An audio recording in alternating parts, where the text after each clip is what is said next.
తెలంగాణలో గ్రూప్ 1 వివాదం అయితే ఇప్పుడు హాట్ టాపిక్ అయింది. ఈ వివాదం అనేక మలుపులు కూడా తిరుగుతోందని చెప్పాలి. నియామకాలకు హైకోర్టు బ్రేక్ వేసింది. విచారణ పూర్తయ్యే వరకు అభ్యర్థులకు అపాయింట్మెంట్ లెటర్లు ఇవ్వొద్దని ఆదేశించింది. గ్రూప్ 1 ఎగ్జామ్ లో అవకతవకలు జరిగాయంటూ దాదాపుగా 20 మంది వేసిన పిటిషన్స్ ను హైకోర్టు విచారించి కీలక ఆదేశాలిచ్చింది. మరోవైపు పేపర్ వాల్యుయేషన్ సరిగ్గా చేయలేదని, గ్రూప్ 1 మెయిన్స్ ను రద్దు చేసి మళ్లీ నిర్వహించాలని గ్రూప్ 1 తెలుగు మీడియం అభ్యర్థులు ధర్నా చౌక్ లో నిరసన తెలిపారు.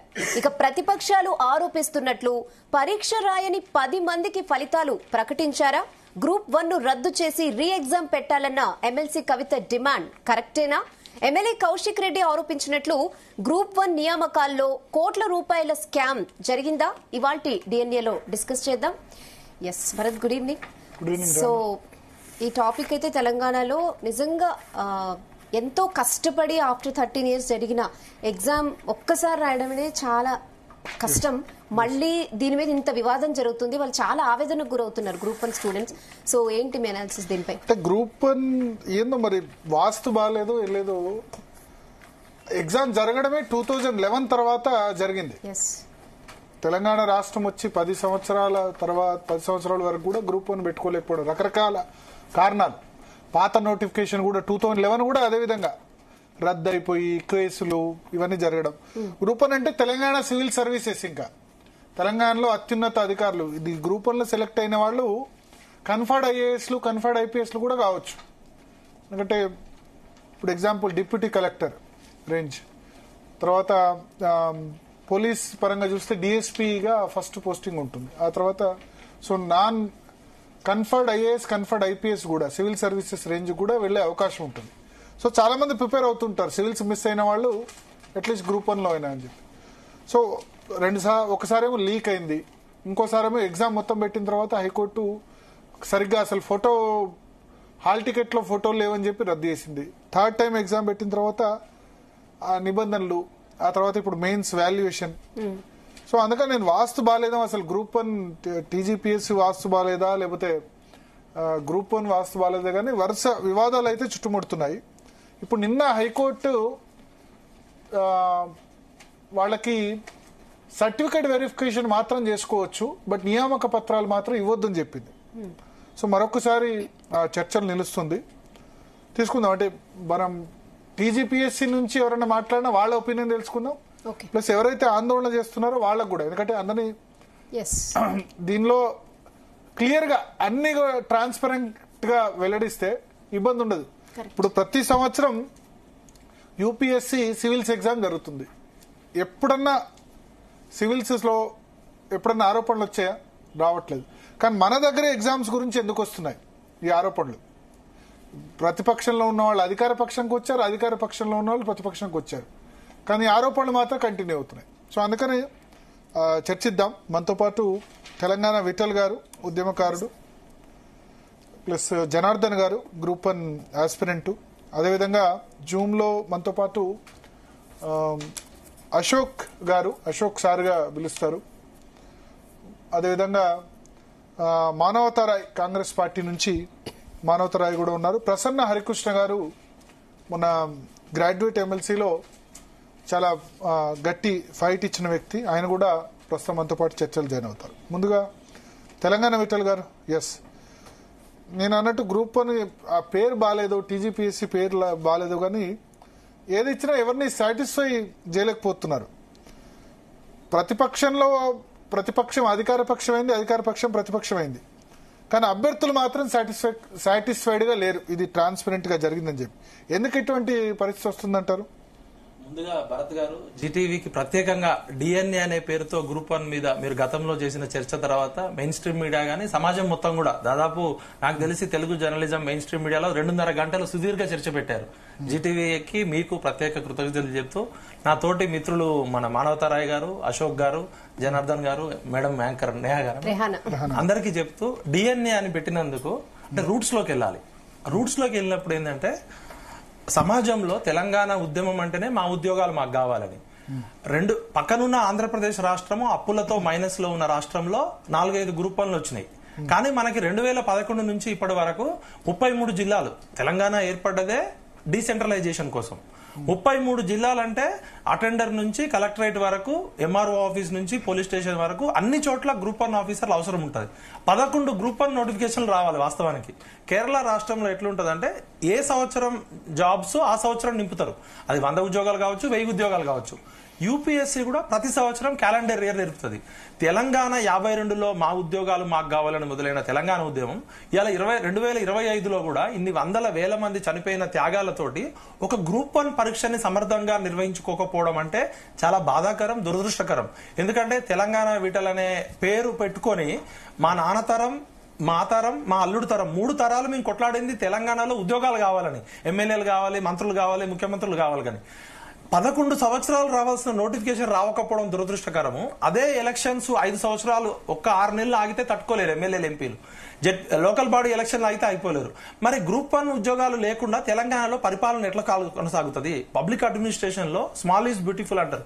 అసలు ఈ 11 సంవత్సరాల నోటిఫికేషన్ కంటిన్యూస్ గా ఇవ్వకపోవడమే ఈ రాజకీయ పార్టీలు చేసిన దుర్మార్గం. నేను ఈ పార్టీ ఆ పార్టీ అని చెప్పట్లేదు. రాక వచ్చిన నోటిఫికేషన్ లో 3 సార్లు, ఒకసారి ప్రిలిమ్స్ పేపర్ లీకేజ్ అయి అమ్ముకున్నారు, సెకండ్ బయోమెట్రిక్ అన్నారు, 3వసారి ఇన్ని వివాదాలు ఉన్నాయి. దీనికి ముఖ్య కారణం ఏంటంటే మన పాలకులకి కనీసం అవగాహన లేదు. ఎందుకంటే ఉదాహరణకి నేను స్పష్టంతో చెప్తున్నా, రేవంత్ రెడ్డి గారు నాకు 20 ఏళ్లుగా పరిచయం. రేవంత్ రెడ్డి గారు ఒక ప్రెస్ మీట్ పెట్టారు. భరతన్న ఎగ్జామ్ ఇంకా 2 రోజుల్లో ఉందనగా 18వ తారీఖు 19వ తారీఖు జనార్దన్ ప్రెస్ మీట్ రేవంత్ రెడ్డి గారు పెట్టింది. 19కు ముందు 19 అక్టోబర్. ఇక్కడ తెలుసుకోవాలి, డిఎన్ఏలో ఒక ముఖ్యమంత్రి, రాష్ట్ర ముఖ్యమంత్రి ఏ నిరుద్యోగుల త్యాగాలతోటైతే, ఏ విద్యార్థులు మేమంతా కాంగ్రెస్ పార్టీ రావాలని చెప్పి, కేసీఆర్ ఓడిపోవాలని చెప్పి 31 కాన్స్టిట్యున్సీలు తిరిగిన వాడిని నేను అశోక్, సతీష్ కమాల్ గారు 31 కాన్స్టిట్యున్సీలలో ఏఐసిసి దీపాదాస్ మున్షి, అజయ్ కుమార్ గారు మా ఇంటికి వచ్చి రిక్వెస్ట్ చేస్తే ఈ నిరుద్యోగులందరినీ బస్సు యాత్ర తీసుకొని కాంగ్రెస్ పార్టీ అధికారంలో రావడానికి మేము పాత్ర చేసినాం. కాంగ్రెస్ పార్టీని ఓడించిందే ఈ గ్రూప్ 1, అది బీఆర్ఎస్ పార్టీని, కాంగ్రెస్ పార్టీని గెలిపించిందే నిరుద్యోగులు. అలాంటి విషయంలో పాపం రేవంత్ రెడ్డి గారికి ఎవరు ఫీడ్బ్యాక్ ఇచ్చిర్రో ఆయన ప్రెస్ మీట్, బండి సంజయ్ గారేమో అంతకు ముందు రోజు 1000 మంది వస్తే అరెస్ట్ అయ్యిండు. ఆ రోజు సాయంత్రం మంత్రుల హై లెవెల్ కమిటీ మీటింగ్ అని చెప్పారు. కానీ మంత్రులు ఎవరు మాట్లాడలేదు దీని మీద, ముఖ్యమంత్రి మాట్లాడలే. పిసిసి ప్రెసిడెంట్ మహేష్ కుమార్ గౌడ్ మా అన్న, అసలు పిసిసికి అను టీఎస్పీఎస్సీకి ఏం సంబంధం? టీఎస్పీఎస్సీ ఆఫీస్ లో కాంగ్రెస్ పార్టీకి ఏమైనా సెల్ ఇచ్చారా? అసలు రాష్ట్ర ప్రభుత్వానికి ఏం సంబంధం టీఎస్పీఎస్సీకి? ఇది కాన్స్టిట్యూషనల్ బాడీ. ముఖ్యమంత్రి గారు మాట్లాడుతూ జీవో నెంబర్ 25, స్టూడియో జూమ్ చేయండి, జీవో నెంబర్ 55 అనేది రూల్ ఆఫ్ రిజర్వేషన్ పాటించాలి, జీవో నెంబర్ 29 అనేది రూల్ ఆఫ్ రిజర్వేషన్ కి విరుద్ధంగా ఉందని మా పిల్లలు కొట్లాడుతున్నారు. ముఖ్యమంత్రి గారు పాపం మాట్లాడుతూ జీవో నెంబర్ 29 గురించి మాట్లాడుతూ 55 గురించి చెప్పారు. 55 లో ఉన్న విషయాలు 29 గురించి చెప్పారు. 4 కోట్ల మందికి పాలకుడు, మా అందరికీ నాన్నలాంటోడు, అన్నలాంటోడు రేవంత్ అన్నకి ఎవరు రాంగ్ ఫీడ్బ్యాక్ ఇచ్చారో వాళ్ళని చెప్పుతో కొట్టాలి. ఇప్పుడు పరుగు పోయేది రేవంత్ రెడ్డి గారు, రాహుల్ గాంధీది. ఈ ఐఏఎస్ ఆఫీసర్లు ఏం కాదు, ఇవాళ ఉంటారు, రేపు వెళ్ళిపోతారు. రేవంత్ రెడ్డి గారిని తప్పుతో పట్టిస్తున్న దొంగనా కొడుకులు ఎవరు? ఇది స్పష్టంగా రేవంత్ అన్న క్షేమం కోసం చెప్తున్నా. కాంగ్రెస్ పార్టీని మేము కష్టపడి తెచ్చుకున్నాం, టీఆర్ఎస్ తో జైలుకి వెళ్ళి తెచ్చుకున్నాం. రేవంత్ అన్న ఇప్పటికైనా మీరు ఒక హై లెవెల్ కమిటీ వేయండి, ఎక్స్పర్ట్ కమిటీ, వాస్తవాలను మీ దృష్టికి తీసుకురావాలని. ఇలా జీటీవీ భరత్ గారు పదే ఎందుకు పెడుతున్నారంటే ఈ సమస్య పరిష్కరించడానికి. అక్కడ కూర్చున్న మానవతారాయ్ కావచ్చు, అశోక్ గౌడ్ కావచ్చు, నేను కావచ్చు, మేము ఏ రాజకీయ పార్టీకి సంబంధించిన వాళ్ళం కాదు. ఇన్ని ఫైళ్లు సార్ చూడండి మీకు ఇస్తున్నాం, ఇగో మీ లైబ్రరీలో పెట్టండి. ఒకసారి మనం అడుగుదాం. బల్మూరి వెంకట్ గారు ఎమ్మెల్సీ ప్రస్తుతం ఫోన్ లైన్ లో సిద్ధంగా ఉన్నారు. వెంకట్ గారు నమస్కారం, జీ తెలుగు న్యూస్ కోసం సమయం కేటాయించిన ధన్యవాదాలు. ఒకటి, గ్రూప్ 1 కు సంబంధించి ఇంకా కూడా ఆస్పిరెంట్స్ నిరసనలు కంటిన్యూ అవుతాయి. ఇవాళ కూడా ఇందిరా పార్క్ లో ధర్నా చేశారు. నిన్న హైకోర్టు నియామకపు ఉత్తర్వులు ఇవ్వద్దు, సర్టిఫికేట్ వెరిఫికేషన్ మాత్రమే చేసుకోవచ్చు అని చెప్పింది. కాంగ్రెస్ పార్టీ స్టాండ్ ఏంటి ఈ విషయంలో? ఫస్ట్ థింగ్ ఒకటండి, టీజీపీఎస్సీ అనేది ఒక ఇండిపెండెంట్ బాడీ, ఓకేనా? కానీ వేరే నన్ను మీరు పొలిటికల్ స్టాండ్ ఏదైతే విషయం అడిగారో 100% ఎగ్జామినేషన్స్ లో వాళ్ళ లెక్క కొంత మందికి ఏదో లాభం చేకూర్చే విధంగానో, లేదా ప్రభుత్వం నిన్నోళ్ళము ఎవరో ఇంటర్వ్యూ అయ్యో ఈ రోజు ఏదైతే ప్రతిపక్ష పార్టీ వాళ్ళు కొంచెం మిస్లీడ్ చేసే ప్రయత్నం చేస్తారో 100% అసలుంటిది అయితే ఏది కూడా జరగలేదు. వేరే కరెక్షన్స్ కి సంబంధించి దాంట్లో ఏమన్నా వాల్యుయేషన్ సంబంధించి అదేదన్నా ఉంటే అది ఆ వాల్యుయేషన్ సంబంధించిన డిఫరెన్సియేషన్ ఏదైనా ఉంటే అది ఆ సంబంధించిన వాల్యుయేట్ చేసిన వాళ్ళు ఒక్కొక్కరు ఒక పేపర్ చేసినప్పుడు ఆ వాల్యుయేషన్ డిఫరెన్సెస్ ఏదైనా ఉండొచ్చు. అది ఎందుకంటే ఒకటే అన్ని పేపర్స్ ఒకళ్ళు వాల్యుయేట్ చేయరు. అండ్ సెకండ్, ఇది ఏదైతే సెంటర్స్ గురించి కొన్ని విషయాల గురించి టీజీపీఎస్సీ సంబంధం లేకపోయినా ప్రభుత్వానికి కొన్ని విషయాల పైన క్లారిఫికేషన్ ఎందుకు ఇవ్వాల్సి వస్తుంది అంటే మహేష్ కుమార్ గౌడ్ గారు కానీ నేను మాట్లాడినప్పుడు సెంటర్స్ విషయంలో కల్వకుంట్ల కవిత గారు మాట్లాడారు. 46 సెంటర్లు ఉన్నాయి, 47 సెంటర్లు ఎట్లయినాయి అని. ఫస్ట్ థింగ్, సెంటర్స్ అనేది టీజీపీఎస్సీ నిర్ణయించదు, వాళ్ళకి గ్రౌండ్ స్టాఫ్ ఉండరు.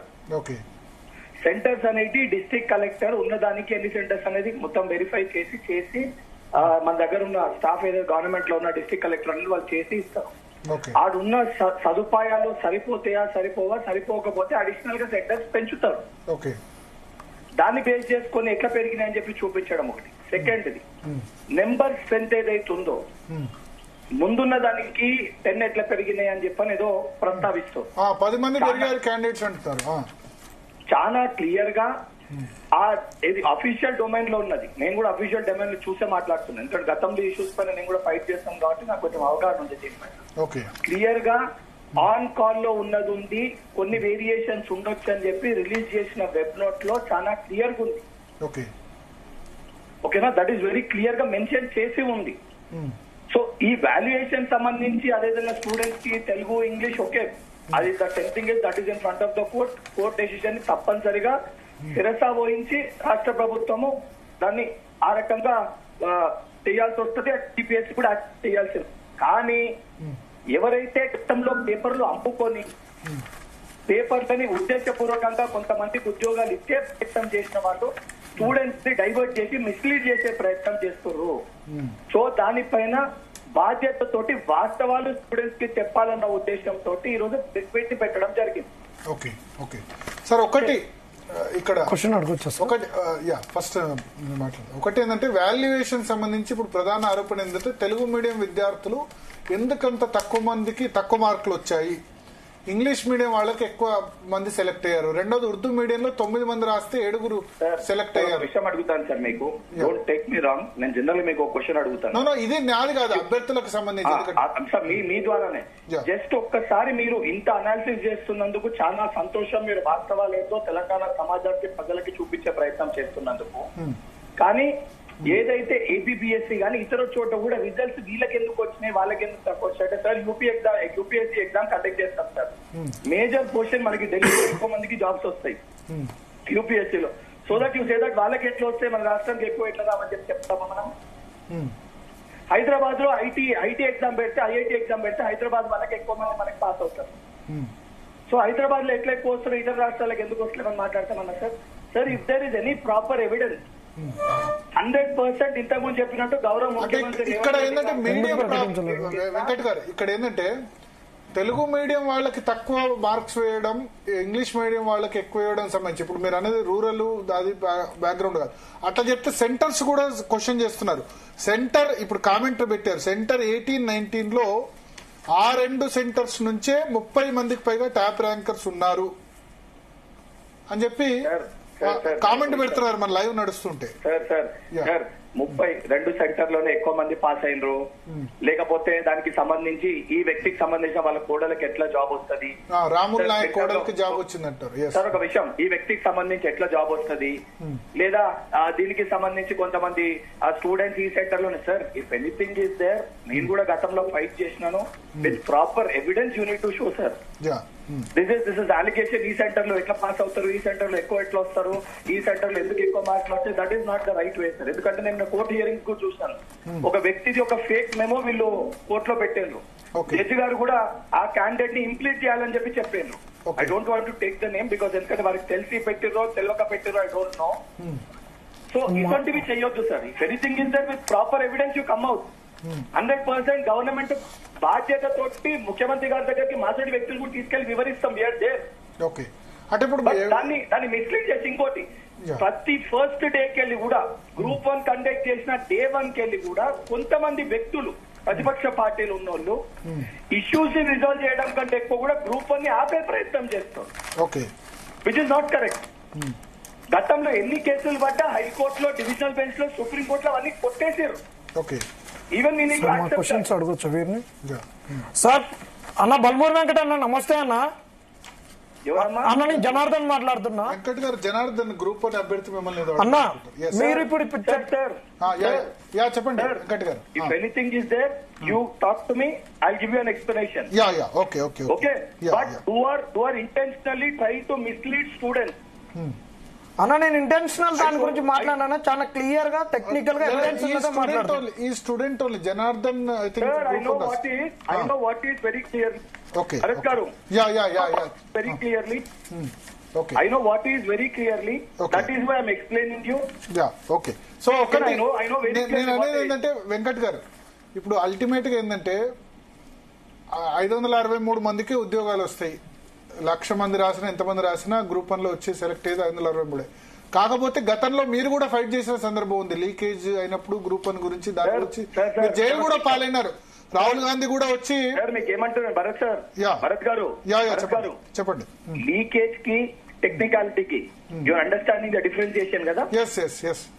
You're understanding. Try to tell that very clearly, sir. That was a leakage. Yes. That was intentionally done to give jobs to particular people who are related to them. Okay. That is absolutely fraud. అది intentionally చేస్తే ఒకటి. భరత్ గారు చెప్పేది వినండి ఒకసారి.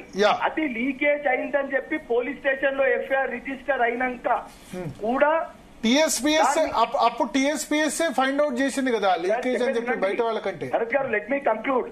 చెప్పండి. TGPSC find out చేసి group 1 లో అవకతవకలు జరగలే, కొన్ని లీక్ అయినాయి, కొన్ని కాలేదని చెప్పి చెప్తే, ఒక చోట లీక్ అయినప్పుడు అన్ని అవుతాయి, కొన్ని కాకుండా ఎట్లుంటాయి, వాళ్ళే ఉన్నప్పుడు దొంగలు లీకేజ్ ఛాన్స్ ఉంటది కదా అని చెప్పి న్యాయస్థానంలో కోర్టు వేసిన తర్వాత, కొంతమంది ఆస్పిరెంట్స్ కోర్టులో కేసు వేసిన తర్వాత అది బెంచ్ పైకి వస్తే మళ్ళీ ఇబ్బంది అవుతుందని తెలిసి తర్వాత టీజీపీఎస్సీ చైర్మన్ గారు దాన్ని కూడా క్యాన్సిల్ చేయడం జరిగింది. అంటే ఒక రోజు ముందే రద్దు చేశారు కదా ఎగ్జామ్ కాకముందే వీళ్ళే.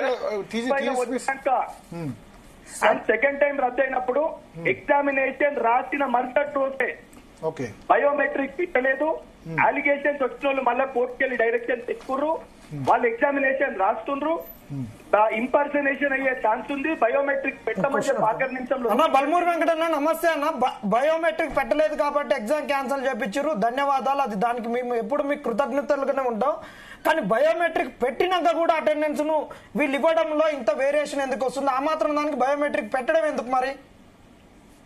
నీకు ఇప్పుడు ఇది చూపిస్తున్నా, ఇది జూమ్ చేయండి. బయోమెట్రిక్ ఎందుకు చాలా క్లియర్ గా I think I have given you an explanation for that. నేను కూడా ఎందుకంటే that's an independent body. You can verify the web note which is given by the TGPSC. Okay. And ఇంకోటి అది కోర్టులో ఉంది కాబట్టి if anything is there, court will decide accordingly 100% ఎవరన్నా కూడా ఫాలో అవ్వాల్సి వస్తుంది. అయితే ఇప్పుడు అభ్యర్థులు ఏవైతే అడుగుతున్నారో లేకపోతే ఆస్పిరెంట్స్ అడుగుతున్నారో వాళ్ళ ప్రశ్నలన్నిటికీ ఒక జవాబు టీజీపీఎస్సీ నుంచి ప్రెస్ రిలీజ్ చేస్తే ఇష్యూ సార్ట్అవుట్ అయిపోద్ది కదా. ఇప్పుడు చాలా మందిలో అపోహలు, అనుమానాలు ఉంటాయి. మీరు అన్నట్టు యూపీఎస్సీ ఎగ్జామ్ కండక్ట్ చేసినప్పుడు ఎప్పుడు కూడా రాలేదు ఇటువంటి ఇష్యూస్. ఒకసారి ఏదైనా 1-2 సందర్భాలు వచ్చాయి కానీ, బట్ అన్ఫార్చునేట్లీ ఏంటంటే 13 నా ప్రాబ్లం ఏంటంటే 13 సంవత్సరాల తర్వాత జరిగిన ఎగ్జామ్ మీద చాలా మంది చాలా రకాలుగా డౌట్స్ ఎక్స్ప్రెస్ చేస్తున్నారు కాబట్టి వాటన్నిటి మీద క్లారిఫికేషన్. 100% అది ఆల్రెడీ సీఎం గారితో కూడా మాట్లాడినాము. 100% even I will try to speak to the TGPSC chairman గారు. 100% there will be a clarification from there and also. Sir ఒక్కొక్క క్వశ్చన్ మీరు ఎవరిని అడగదలుచుకోలేదు, ఎందుకంటే బల్మూరి వెంకటన్న ప్రభుత్వంలో ఉన్నాడు, ఎమ్మెల్సీ మాతో కలిసి తిరిగిన కాబట్టి అన్నను ఒక్క మాట అడగదలుచుకున్నాను నేను. ఒక్క నిమిషం వెంకట్ గారు లైన్ లో ఉన్నారా? ఒక్క నిమిషం మళ్ళీ కాల్ కలిపే ప్రయత్నం చేయండి. కాల్ కలిపే ప్రయత్నం చేయండి ఒకసారి బల్మూరి వెంకట్ గారికి. ఎస్, నేను అడుగుతాను ఎందుకంటే బికాస్ మీ వాంట్స్ దట్ కాబట్టి. ఎస్, మీ ఆబ్జెక్షన్ ఏంటి జనార్దన్ గారు చెప్పండి. ఇప్పుడు వాళ్ళు వేసిన ఇంకా మేము చాలా విషయాలు చెప్పేది ఉండే, వాళ్ళు వేసిన దానికి మేము దన్న ఆన్సర్లు చెప్తాం సార్. ఇక్కడ సెంటర్స్ పెరగడం అనేటటువంటిది అది కలెక్టర్ గారు తీసుకునేటటువంటి నిర్ణయం అక్కడ ఉన్నటువంటి స్ట్రెంత్ బట్టి అన్నారు. స్ట్రెంత్ అనేది అబ్రప్ట్ గా ఒకటేసారి పెరగదు సార్. వాళ్ళు ఇచ్చినటువంటి పోలీసులు వాళ్ళకి ఇచ్చినటువంటిది, సిపి గారికి ఇచ్చినటువంటి మెయిల్ అనేటటువంటిది ఇది చూడండి సార్. లెటర్ ఇది October 1st కి ఇచ్చిర్రు. ఇక్కడ సిపి గారికి పెట్టినటువంటి మెయిల్ October 1st కు, ఎగ్జామ్ 20కి, ఎగ్జామ్ 21st కి స్టార్ట్ అవుతుంది. నీకు అప్పటి వరకు కూడా ఎంత స్ట్రెంత్ ఉందనేది తెలియదా? ఒకటేసారి సెంటర్ ఎట్లా పెరుగుద్ది? నీకు రిజల్ట్ ప్రిలిమ్స్ రిజల్ట్ ఇచ్చింది జూలై 7th రిజల్ట్ ఇచ్చారు. జూలై 7th స్ట్రెంత్ మీద ఎట్లాంటి కేసులు పడలేదు, ఏం పడలేదు. జూలై 7th నుంచి అక్టోబర్ 1 వరకు వీళ్ళకి స్ట్రెంత్ క్లారిటీ రాదా? సెంటర్ లో జరిగింది ఎక్కడ? హైదరాబాద్. ఒక విషయం మీద మాట్లాడదు. ఇప్పుడు నేనే ఒక కౌంటర్ క్వశ్చన్ ఇస్తున్నా. ఒక సెంటర్ లో ఉన్న వాళ్ళు ఎక్కువ మంది సెలెక్ట్ అయ్యారు అని చెప్తారు కదా. అవును సార్. ఒక సెంటర్ లో ఉన్న వాళ్ళు ఎక్కువ సెలెక్ట్ అయితే ఆ సెంటర్ లో ఉన్న వాళ్ళందరూ చూచి రాసినట్టు చూసుకుంటూ రాసినట్టు అంటారు. మాల్ ప్రాక్టీస్ అంటారు. కానీ ఆ విషయం అంత మందిలో ఉన్నప్పుడు బయటపడుతుంది కదా. ఇప్పుడు గ్రూప్ 1 లీకేజ్ క్వశ్చన్ పేపర్ చేరితే బయటపడ్డది కదా. అల్టిమేట్ గా అదే రోజు బయటపడాలి కదా, లేకపోతే ఆ ఎగ్జామ్ జరిగిన తర్వాత బయటపడాలి కదా. ఇప్పుడు ఒక సెంటర్ మొత్తం అంటే సెంటర్ లో ఎంతమంది క్యాండిడేట్స్ ఉంటారు? ఈజీగా 500 మంది ఉంటారా? 700 మంది కాపీ చేసినప్పుడు ఏదో ఒక విధంగా బయటపడుతుంది కదా. అంత ఈజీ కాదు కదా జనార్దన్ గారు. అయితే సార్ ఇప్పుడు మీరు అడిగిన ప్రశ్న మంచిగా అడిగారు. వీళ్ళు అప్పుడే మరి పేపర్స్ అనేటటువంటి పాత పేపర్స్ ఉన్నాయి కదా, లీక్ అయిందని ఇప్పుడే వారు చెప్పారు. దానికి వారు సమాధానం చెప్పారు. లీకేజ్ వేరు, ప్యాకేజ్ వేరు అని చెప్పారు. ఇప్పుడు మేమేమంటున్నాం అంటే లీక్ అయినాక 60 GB డేటా ఉండే మీ దగ్గర 60 GB డేటాను పెట్టకుండా, బయటికి పెట్టకుండా, అసలు ఆ సిట్ రిపోర్ట్ ఇవ్వకుండా, ఇంత పెద్ద ఎగ్జామ్ సంబంధించి లీకేజ్కి సంబంధించి చెప్పకుండా మీరు ఎట్లా ఎగ్జామ్ పోయారు? ఫస్ట్ నా క్వశ్చన్. దానివల్ల మీరు ఇంకొకటి ఏం చెప్పారు? మాకున్నటువంటి క్వశ్చన్ పేపర్లలో చాలా వరకు పాత క్వశ్చన్సే రిపీట్ అయినవి. వీళ్ళు వచ్చినాక తెలంగాణని మార్చుకున్నారు, టీజీ మార్చుకున్నారు. అంతకుముందు టీఎస్ ఉంది, టీఎస్పీఎస్ టీజీపీఎస్ కి మార్చుకున్నారు. టీఎస్ అని క్వశ్చన్లు ఎందుకు వచ్చింది? దాని తర్వాత నెక్స్ట్ రెండు సెంటర్లలో పేపర్లు లీక్ అయినాయి. ఒకటి ఆడవాళ్ళు కొంగులో చిట్టీలు కట్టుకొని పోయారు, ఇంకొకళ్ళు ఎగ్జామ్ రాస్తుంటే చేసిరు. అలాంటప్పుడు ఎగ్జామ్ లీక్ అవుతుంది, పాత పేపర్ల గురించి పెట్టలేదు అని పిల్లలందరూ మొర్రో అని మొత్తుకుంటున్నారు. ఆ రోజు కూడా మీరు ఏం సమాధానం చెప్పలేదు. వీటన్నిటికి సమాధానం చెప్పకుండా పోయి అక్కడ ఉన్నటువంటి హాల్ టికెట్ జనరేషన్ అనేది ఒక మెథడ్ ఉంటుంది సార్. ప్రిలిమ్స్ లో ఆల్ఫాబెట్స్ తీసుకుంటే దాన్ని జంబుల్ చేయడానికి ఒక మెథడ్ ఉంటుంది. ఆ మెథడ్ ను మీరు క్యాన్సిల్ చేసి ఉమెన్ కాలేజ్ కిందకి ఇచ్చారు. ఆ ఉమెన్స్ కాలేజ్ లో టాయిలెట్స్ లేవన్నారు. అసలు మూత్రం వేయడానికి లేవన్నప్పుడు మరి మగవాళ్ళందరూ ఎక్కడ పోతున్నారు? అక్కడ మగవాళ్ళు స్టాప్ లేరా అన్న కూడా అక్కడ కోటి ఉమెన్స్ లో చేసిండు. మరి వీళ్ళందరూ ఇంటికాడ పోసి మళ్ళీ సాయంత్రం వచ్చి ఇంటికాడ మూత్రాలు పోసేటోళ్ళ. జనార్దన్, అంటే మనము చర్చలో సహేతుకత ఉండాలి, నిబద్ధత ఉండాలి. కోటి ఉమెన్స్ కాలేజ్ లో నేను అసిస్టెంట్ ప్రొఫెసర్ గా కోటి women's college journalism department head గా పనిచేసిన. దాదాపు 50-60 మంది మేల్స్ పనిచేసారు. నేను ఒక 5-6 ఏళ్ళు పనిచేసిన. ఇంకోటి కోటి ఉమెన్స్ కాలేజీకి మెయిన్ ఇన్కమ్ సోర్సే మాకు షూటింగ్స్ ఎక్కువ ఇస్తాం. కోటి ఉమెన్స్ కాలేజ్ ఇప్పుడు మేల్ అభ్యర్థులు పెట్టలేదు కదా. కాదు, కోటి ఉమెన్స్ కాలేజ్ వాళ్ళు హైకోర్టులో ఫిమేల్ పెట్టారు. అయితే హైకోర్టులో నిన్న ఏమన్నారంటే టీఎస్పీఎస్సీ వాళ్ళ నుంచి అంటే మేము ఓన్లీ ఉమెన్స్ పెడితే ఇబ్బంది ఉంది. వాళ్ళు ఏమంటారంటే టీజీపీఎస్సీ వాళ్ళు మేము టాయిలెట్ సౌకర్యం లేదు, సెక్యూరిటీ ప్రాబ్లమ్స్ వస్తుంది కాబట్టి మేల్ ని ఎలో చేయలేదంటారు. నేను యూపీఎస్సీ ఇన్విజిలేషన్ కి పోయినా, నేను ఎన్నో ఎగ్జామ్స్ మాకు ఇన్కమ్ వచ్చే సోర్స్ సండే ఖాళీగా ఉంటే ఎస్ఎస్సీ గానీ హాలిడేస్ లో కోటి ఉమెన్స్ కాలేజ్ లో షూటింగ్స్ మాకు మెయిన్ ఇన్కమ్ సోర్స్. ప్లస్ మేమంతా మేల్స్ కు పనిచేసినాం కదా. అంటే ఉమెన్స్ కాలేజీలలో మేల్ ఉండరా? వాళ్ళకి టాయిలెట్స్ ఉండవా? అంటే ఎట్లా వాదిస్తున్నాం, ఎట్లాంటి అంశాలు మాట్లాడుతున్నాం? ఒక 40 లక్షల మంది నిరుద్యోగులకు సంబంధించి నమ్మకం కల్పించాల్సిన టీజీపీఎస్సీ రోజుకో వెబ్ నోటు మీరు చూడండి సార్. ఇది వాళ్ళు వెబ్ నోట్ పెట్టారు. ఇది టాప్ 100 ఆ వెబ్ నోట్ పెట్టి పిల్లలు అడగగానే ఆ వెబ్ నోట్ తీసేసారు. టాప్ 100 ఎస్సీలు ఎంతమంది ఉన్నారు? ఇట్లా ఇప్పటికీ ఈ చిన్న పిల్లల దాగుడు మూత ఆటలాగుంది. వాళ్ళు ఒక వెబ్ నోట్ పెట్టడము, పిల్లలు గానీ మీడియాలో ఒక క్వశ్చన్ రావడము. టీజీపీఎస్సీ స్వతంత్ర ప్రతిపత్తి గల, రాజ్యాంగ ప్రతిపత్తి గల సంస్థ, ప్రభుత్వాలకు అతీతంగా ఉండాలి. ఇలా పాపం బల్మూరు వెంకట్ లాంటి నాయకుడో, పీసీసీ ప్రెసిడెంటో, మంత్రుల్లో మాట్లాడకూడదు. ఈవెన్ ముఖ్యమంత్రి కూడా మాట్లాడే అర్హత లేదు. టీజీపీఎస్సీ చైర్మన్ గారు గానీ, టీజీపీఎస్సీ సెక్రటరీ తప్ప ఎవరు మాట్లాడకూడదు. అట్లాంటిది ఇది ఏమైపోయింది అసలు? అది అంగట్లో సరుకులాగా అయిపోయింది. ప్రిలిమ్స్ 1లో ఫెయిల్ అయినాం, ప్రిలిమ్స్ 2లో ఫెయిల్ అయినాం, ప్రిలిమ్స్ 3లో ఫెయిల్ అయినాం. అసలు 2 హాల్ టికెట్లు ఎందుకు ఇచ్చారు? ప్రపంచ చరిత్రలో 2 హాల్ టికెట్లు ఎందుకు ఇచ్చారు? ఇంతవరకు దీనికి సహేతుకత ఆన్సర్ లేదు. వెబ్ నోటు పెడుతున్నారు, ఎందుకు డిలీట్ చేస్తున్నారు అంటే దానికి చెప్పారు. ఒకసారి మన మానవతా రాయ్ గారు ఉన్నారు కాంగ్రెస్ పార్టీ నుంచి. ఎస్ మానవతా రాయ్ గారు, ఈ ప్రశ్నలకు జవాబు చెప్తారా? మిగల్ గారు మాకు పెద్దలు యూనివర్సిటీలో అందరం కలిసి ఉద్యమం చేసినమే, అందరం తెలంగాణ ఉద్యమకారులమే. బల్మూరు వెంకట్ మాట్లాడొద్దు అని అంటే అసలు మనం ఎవరు మాట్లాడడానికి అర్హులు ఉన్నారు? బల్మూరు వెంకట్ ని మాట్లాడొద్దు అనట్లే మానవతరాయ్, టీజీపీఎస్సీ వాళ్ళు మాట్లాడాలని చెప్తున్నారు. అడ్డుపడకండి. ఇక్కడ ఎవరు కూడా ఫిలిమ్స్ రాసిన వాళ్ళు లేరు, ఫిలిమ్స్ క్వాలిఫై అయిన వాళ్ళు లేరు. మెయిన్స్ నువ్వు రాసినవా క్వాలిఫై అయిన వాళ్ళు కాదు, మీకే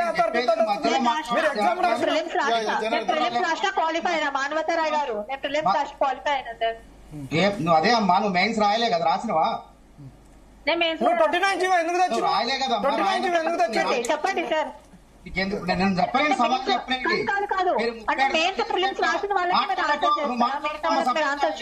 సభ్యత కాదు, అందుకే మీరు అక్కడ దాకా అర్హత సాధించలేదు. మీరు సభ్యతకు ఉండట్టు మీరేమో అర్హత సాధించారు. అందరినీ చెప్పులతో కొట్టి మీరేమో అర్హత సాధించారు. చెప్పులతో కొట్టడం మీరు అర్హత సాధించారా?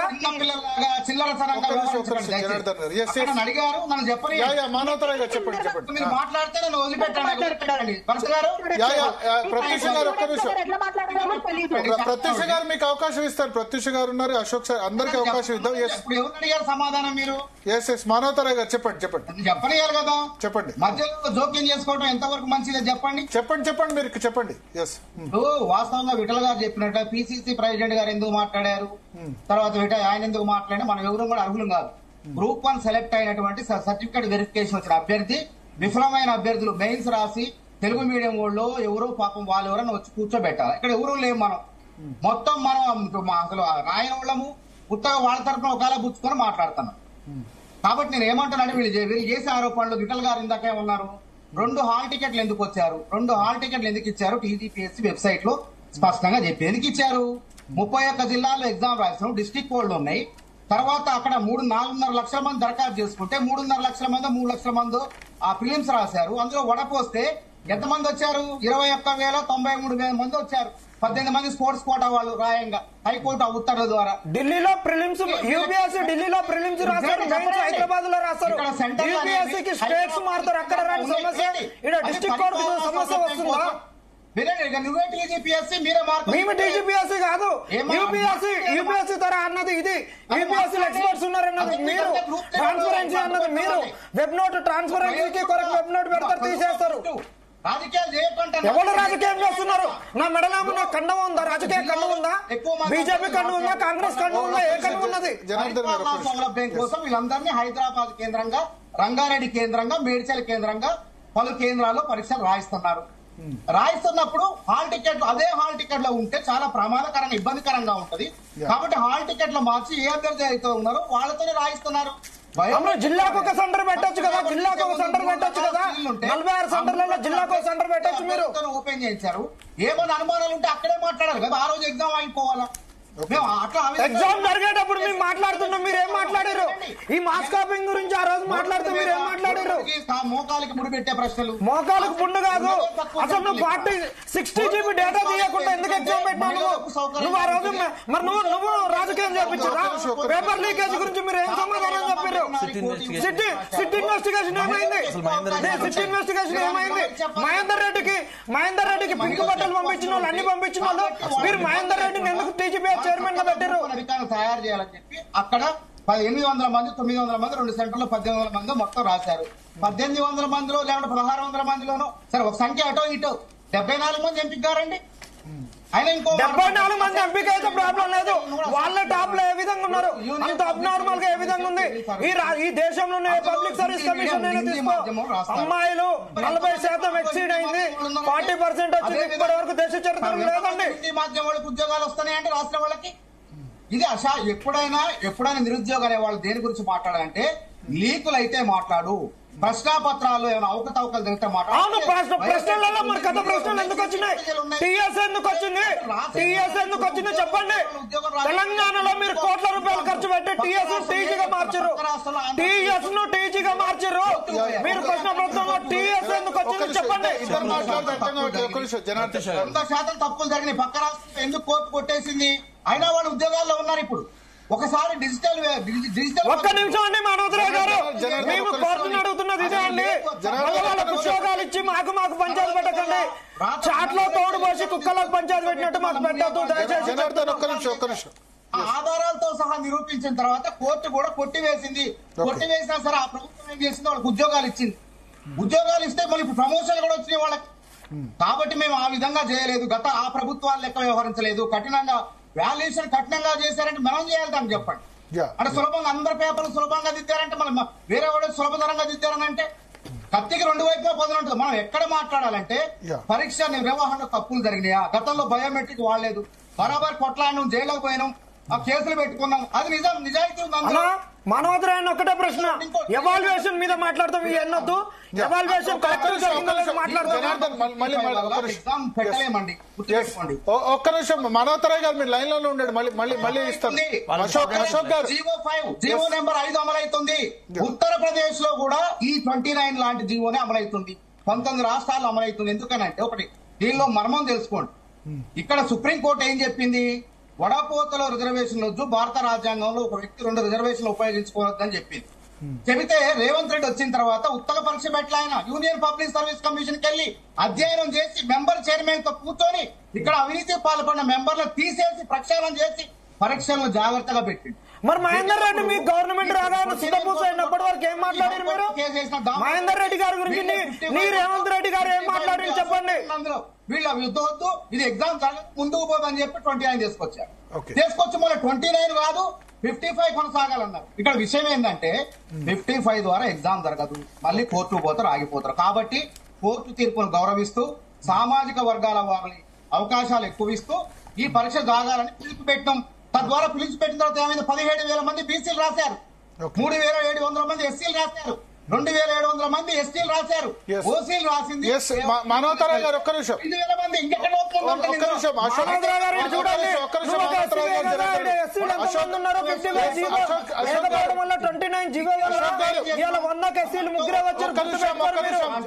కోర్టు ఇచ్చిందిగా మనకు మార్గదర్శకాలు ఉన్నాయి కాబట్టి. జనార్దన్ గారు, మనోహరరాయ్ గారు ఒక్క నిమిషం.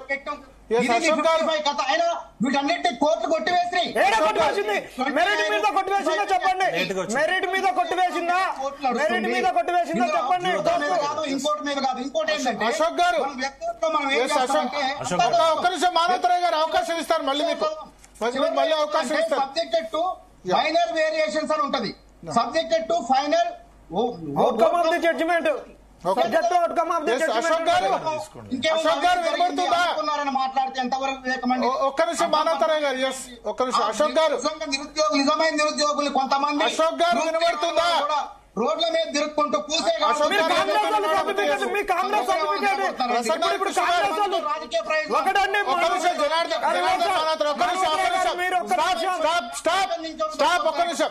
ఒక్క నిమిషం. అశోక్ గారు వినబడుతుందా మీకు?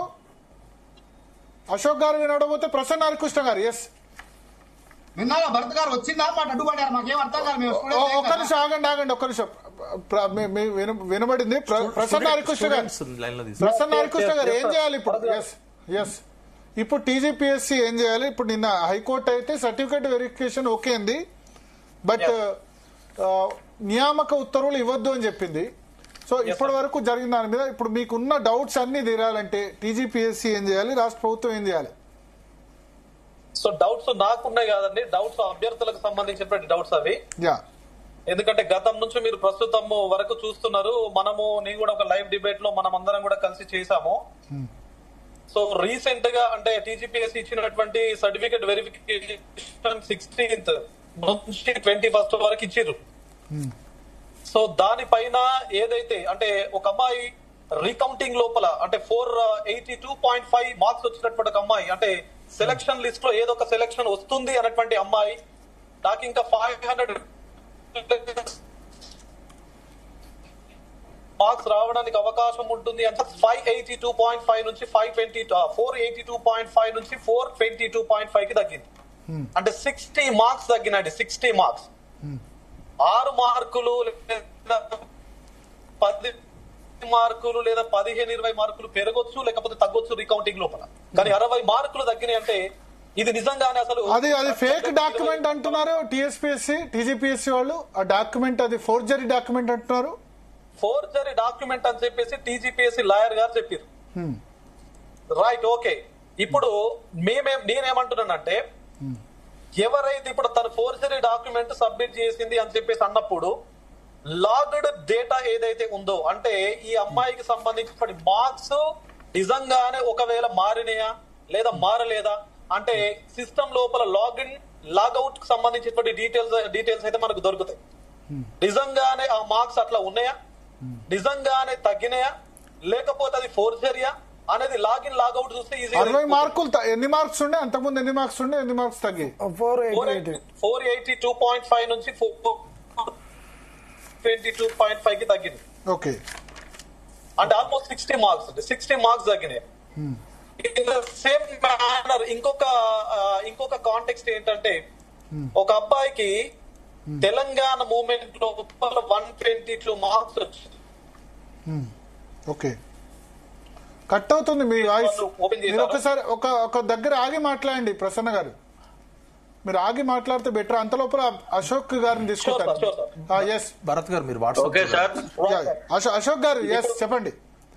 సార్ ఇప్పుడు ఈ ఆల్ టికెట్లు ఒక సెంటర్లకు, అమ్మాయిలకు ఒక సెంటరు, అబ్బాయిలకు ఒక సెంటరు కేటాయించిన సందర్భం దేశంలో ఎక్కడ లేదు. ఎక్కడైనా ఆల్ టికెట్ నెంబర్ ఎట్లుంటాయంటే పేరుతో గాని లేదా సర్నేమ్ తో గాని ఏర్పాటు చేస్తారు గానీ అమ్మాయిలని ఉమెన్స్ కాలేజీలో, అబ్బాయిలను ఇంకో కాలేజీలో, తెలుగు మీడియంలో ఒక్కాడ, ఇంగ్లీష్ మీడియం ఒక్కాడ ఇలా చేసే సందర్భాలు అయితే ఎక్కడ లేవు. వేస్తే నేనది కన్వీనియన్స్ కోసం వేస్తే తప్పే ఉంది. అమ్మాయిలు 1700 మంది ఉంటే ర్యాంకులు అందరు రాలే కదా, అట్లా వేస్తే. సార్ ఇక్కడ మీరు ఒక్క నిమిషం ఆగండి సార్, ఇది టెక్నికల్ ఇష్యూ, సమాజానికి మొత్తానికి తెలియాలి. మీరు ఇంత ముందు తప్పేంది అంటున్నారు, అసలైన విషయం ఇక్కడే చెప్పాలి. ఏంటంటే హాల్ టికెట్ జనరేషన్ కు ఎగ్జామ్ ఏదైతే సంస్థ ఎగ్జామ్ కండక్ట్ చేస్తుందో అది యూపీఎస్సీ గానీ, టీజీపీఎస్సీ గానీ, ఇంకా విద్యుత్ సంస్థలు కానీ ఏదైనా చేసేటప్పుడు హాల్ టికెట్ జనరేషన్ కు యూనిఫామ్ గా ఒక ప్యాటర్న్ ఆఫ్ జనరేషన్ పెట్టుకుంటుంది. హాల్ టికెట్ జనరేషన్ కు అది పెట్టుకున్నప్పుడు ఆ విధంగా రావాలి. ఇప్పుడు ఒక ఆల్ఫాబెట్ మీద తీసుకున్నప్పుడు దానికి డేట్ ఆఫ్ బర్త్ లేకుండా తండ్రి పేరు ఇంకేదో 2-3 ఫ్యాక్టర్లు పెట్టుకుని ఒక మెథడ్ తోటి మొత్తం జనరేట్ అవుతాయి. మధ్యలో మళ్ళీ ఒక ప్యాటర్న్ బ్రేకప్ చేసినప్పుడు ట్యాంపర్ అవుతుంది, ఆ ప్యాటర్న్ అనేది అవుతుంది. ఆ ప్యాటర్న్ ఎందుకు మీరు చేంజ్ చేసిరు అనేటటువంటిది అడుగుతున్నాం. ఎందుకు చేంజ్ చేయాల్సి వచ్చింది ప్యాటర్న్? భరత్ గారు భరత్ గారు చెప్పండి. అది అంటే మీరు అన్నారు కదా, అంటే అమ్మాయిలందరినీ ఒక సెంటర్ లో వేయడం వల్ల తప్పేమున్నది అని చెప్పేసి అంటున్నారు కదా, కన్వీనియన్స్ కోసం. No, that is the violation of article 14 of the Indian constitution అంటే. ఎగ్జాక్ట్లీ, అంటే article 14 says about the equality before the law. అంటే అందరూ సమానత్వం గురించి మాట్లాడేటువంటి ఆర్టికల్ అది. జెండర్ బేస్డ్ మనం ఇప్పుడు ఉమెన్ స్పెషల్ స్కూల్స్ పెడుతున్నాం, ఉమెన్ స్పెషల్ కాలేజ్ పెడుతున్నాం, గురుకులాలు పెడుతున్నాం. ఇవన్నీ పెట్టినప్పుడు ఉమెన్ కాలేజ్, ఉమెన్ గురుకులాలు కోడిగుడ్డు మీద ఈకలు బీకే ప్రశ్నలు సమాధానాలండి. దీని వల్ల సమయం వృధా. మహిళలకు ఎందుకు ఇచ్చారు? ఉమెన్ గురుకులాలు స్పెషల్ గా పెడుతున్నాం కదా. తెలంగాణ రాష్ట్రంలో, ఏపీ రాష్ట్రంలో సపరేట్ సెంటర్ కేటాయించిన ఎక్కడ లేదు, ఏ ఎగ్జామ్ లేదు. రీజనబుల్ రిస్ట్రిక్షన్స్ తీసుకొచ్చింది. నువ్వు ఎగ్జామ్ లో తప్పు జరిగిందా, ఎగ్జామ్ లో లీకులు అయినాయా, లేకుంటే బయోమెట్రిక్ తీసుకున్నారా, సీసీ కెమెరాలు ఉన్నాయా, పేపర్ లో ఏమన్నా సీల్ ఏమన్నా ఊడిందా, అది చూసి ఎగ్జాక్ట్లీ సార్. మనోదరా అన్న ఒకటి సీల్ ఎందుకు కూడింది, సీల్ ఊడిన రోజు మీరు ఎందుకు చెప్పారు, సీల్ ఊడిన రోజు మీరు ఎందుకు చెప్పారు? హైకోర్టులో కేసు పడిందంటే ఆంధ్రప్రదేశ్ లో, అక్కడ తప్పులు జరిగినాయి పరీక్షలు, కాబట్టి కోర్టు స్వీకరించి ఇక్కడ కూడా జరిగినాయని చెప్తున్నాం. కోర్టు పోతున్నారు, కొట్లాడుతున్నారు, జరగలేదని చెప్పగలుగుతారు. ఒక సెంటర్ లో 70 మందికి రావడం అనేది శాస్త్రీయబద్ధమే, అదే తప్పు కాదు. కాపీ కొట్టారా లేదా, చూసి రాత్రి రాస్తున్నట్ట మీరు కొన్ని ఇంటర్వ్యూలో చూసి రాత్రి ఎట్లా రాస్తారని డిస్క్రిప్టివ్ ఇది ఆబ్జెక్టివా? అవును, మరి డిస్క్రిప్టివ్ లో అందరికి సేమ్ మార్క్స్ ఎందుకు వచ్చినాయి? ఇది ఆబ్జెక్టివ్ రాదు. డిస్క్రిప్టివ్ లో 1800 మందికి సేమ్ మార్క్స్ ఎలా వచ్చినాయి చెప్పండి మీరు, దానికి సమాధానం. పాపం వాళ్ళు ఆవేదనలో ఉన్నారు, రాని వాళ్ళు 21,000 మందిలో వచ్చింది 523 మందికి. వాళ్ళని ఆత్మస్థైర్యం నింపే విధంగా ఎస్సీ ఎస్సీలు మొత్తం సెలెక్ట్ కాలేదే, నీ జాతికి అన్యాయం జరుగుతుంది, దాని గురించి మాట్లాడు. టాప్ 100 లో ఎస్సీలు 3 ఉన్నారు, ఎస్సీలు 5 ఉన్నారు, అంతా ఓసీలకే మొత్తం వచ్చినాయి. దానికే సమానం చెప్తాను. నువ్వు అప్పుడే మాట్లాడు. అసలు ఓసీలు టాప్ లో 3-4 వస్తే వాళ్ళని ఎస్టీలు తీసుకున్నా, ఎస్సీలకి ఎందుకు వస్తున్నారా, ఓసీలకి ఎందుకు వస్తున్నారా? ఇక్కడ చేస్తున్న ఎస్సీ ఎస్సీలు ఎందుకు రాలేదు అంటున్నా, వాళ్ళకి ఎవరు చదువు రాదా? ఎస్సీ ఎస్టీలకు ఎవరు చదువు రాదా అంటున్నా.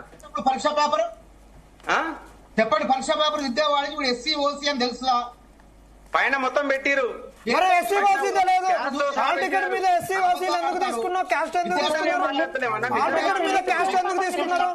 మీరు చాలా ఎగ్జామ్స్ రాసిరు, మీరు రాసిన హాల్ టికెట్స్ మీద క్యాస్ట్ ఉందా చెప్పండి. మానవతరైన క్యాస్ట్ ఉందా చెప్పండి హాల్ టికెట్ మీద. మీరు క్యాస్ట్ ఎందుకు? అశోక్ సార్ ఒక్క నిమిషం ఆగండి. అశోక్ సార్ ఒక్క నిమిషం ఆగండి. మీరు హాల్ టికెట్ మీద మాట్లాడితే ఎవరికి అర్థం కాదు. ఇంకొకసారి క్వాలిఫై అంటే మాత్రం బాగుండదు. నీకు మర్యాద చెప్తున్నా. ఎందుకు నేను ఎందుకు క్వాలిఫై కాను? ఏంది చెప్పుకున్నది? నువ్వు కోట్ల చుట్టూ ఎందుకు చెప్తున్నావు? ఏం మాట్లాడుతున్నావు? నీకేం క్వాలిఫికేషన్ వచ్చి మాట్లాడుతున్నావు? నీ కాంగ్రెస్ రేవంత్ రెడ్డి గారు మార్కులు వేసుకోవడానికి మాట్లాడుతున్నావా? నువ్వు పర్సనల్ అటాక్ చేస్తావు, నేను పర్సనల్ అటాక్ చేస్తా. మానవతరాయ్ ఆవేశపడకు, నువ్వు తస్మత్ జాగ్రత్త. నువ్వు నిరుద్యోగులు చెప్పొద్దు కొడతావు. ఏంది చదువుకున్నది? నువ్వేం మాట్లాడుతున్నావు? నువ్వు చెప్పాల్సిన అవసరం నా నీతులు జాగ్రత్త. ఇటు చూడండి, అలా హాల్ టికెట్ల మీద డేట్స్ ఇచ్చారు సార్. ఇక్కడ వెరిఫికేషన్ మరి ప్రిలిమ్స్ మెయిన్స్ ఇచ్చారు. ఒక్కటే ఆగండి, ఇక్కడ సార్ అడుగుతున్నాను. ఇక్కడ మరి నీకు ప్రిలిమ్స్ మెయిన్స్ హాల్ టికెట్ ఇవ్వాలి కదా సార్. ఇక్కడ మరి ప్రిలిమ్స్ రాసిన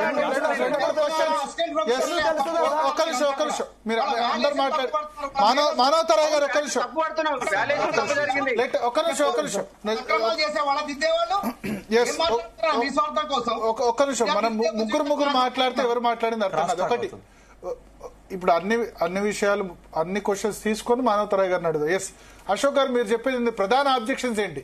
ఒకటి మీరు చెప్పారు ఏంటంటే సెంటర్ ఉమెన్ సెంటర్ ఓన్లీ వేయడం అని చెప్పారు. దాంతో నేనైతే కన్విన్స్ కావట్లేదు. ఎందుకంటే ఉమెన్ స్పెషల్ స్కూల్స్ ఉన్నాయి, ఉమెన్ దానికి సంబంధించి ఉన్నాయి. ఓకే, నెక్స్ట్ ఆబ్జెక్షన్ చెప్పండి. ఎస్, ఎక్కడ కూడా ఇట్లా ఇష్టానుసారంగా అమ్మాయిలకు ఒకటి అబ్బాయిలకు కేటాయించే సందర్భాలు ఎక్కడ లేవు.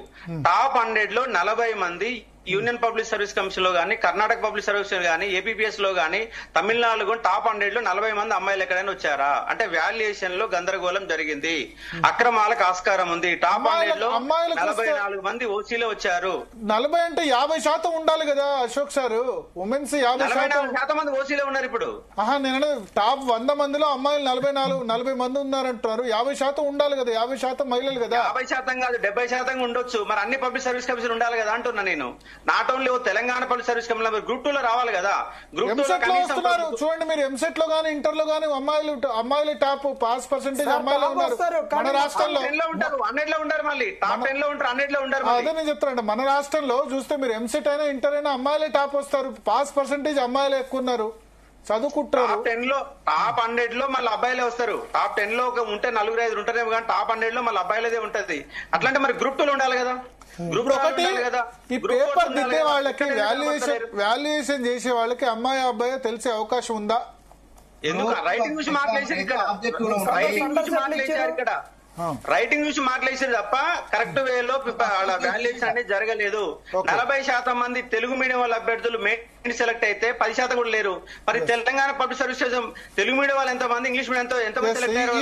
ఈ పాయింట్ ఏకీభవిస్తా. తెలుగు మీడియం వాళ్ళకి ఇంగ్లీష్ మీడియం వాళ్ళకి, ఎందుకంటే ఇప్పుడు ఎగ్జామినర్స్ కొద్దిమంది తెలుగు అర్థం చేసుకోలేని వాళ్ళు ఉంటారు. వాల్యుయేషన్ ఓకే, ఇంగ్లీష్ మాత్రమే అర్థం చేసుకునే వాళ్ళు, అక్కడ దాన్ని ఏమంటారు, అక్కడ సమానత్వం లోపించినట్టుగా అనిపిస్తుంది.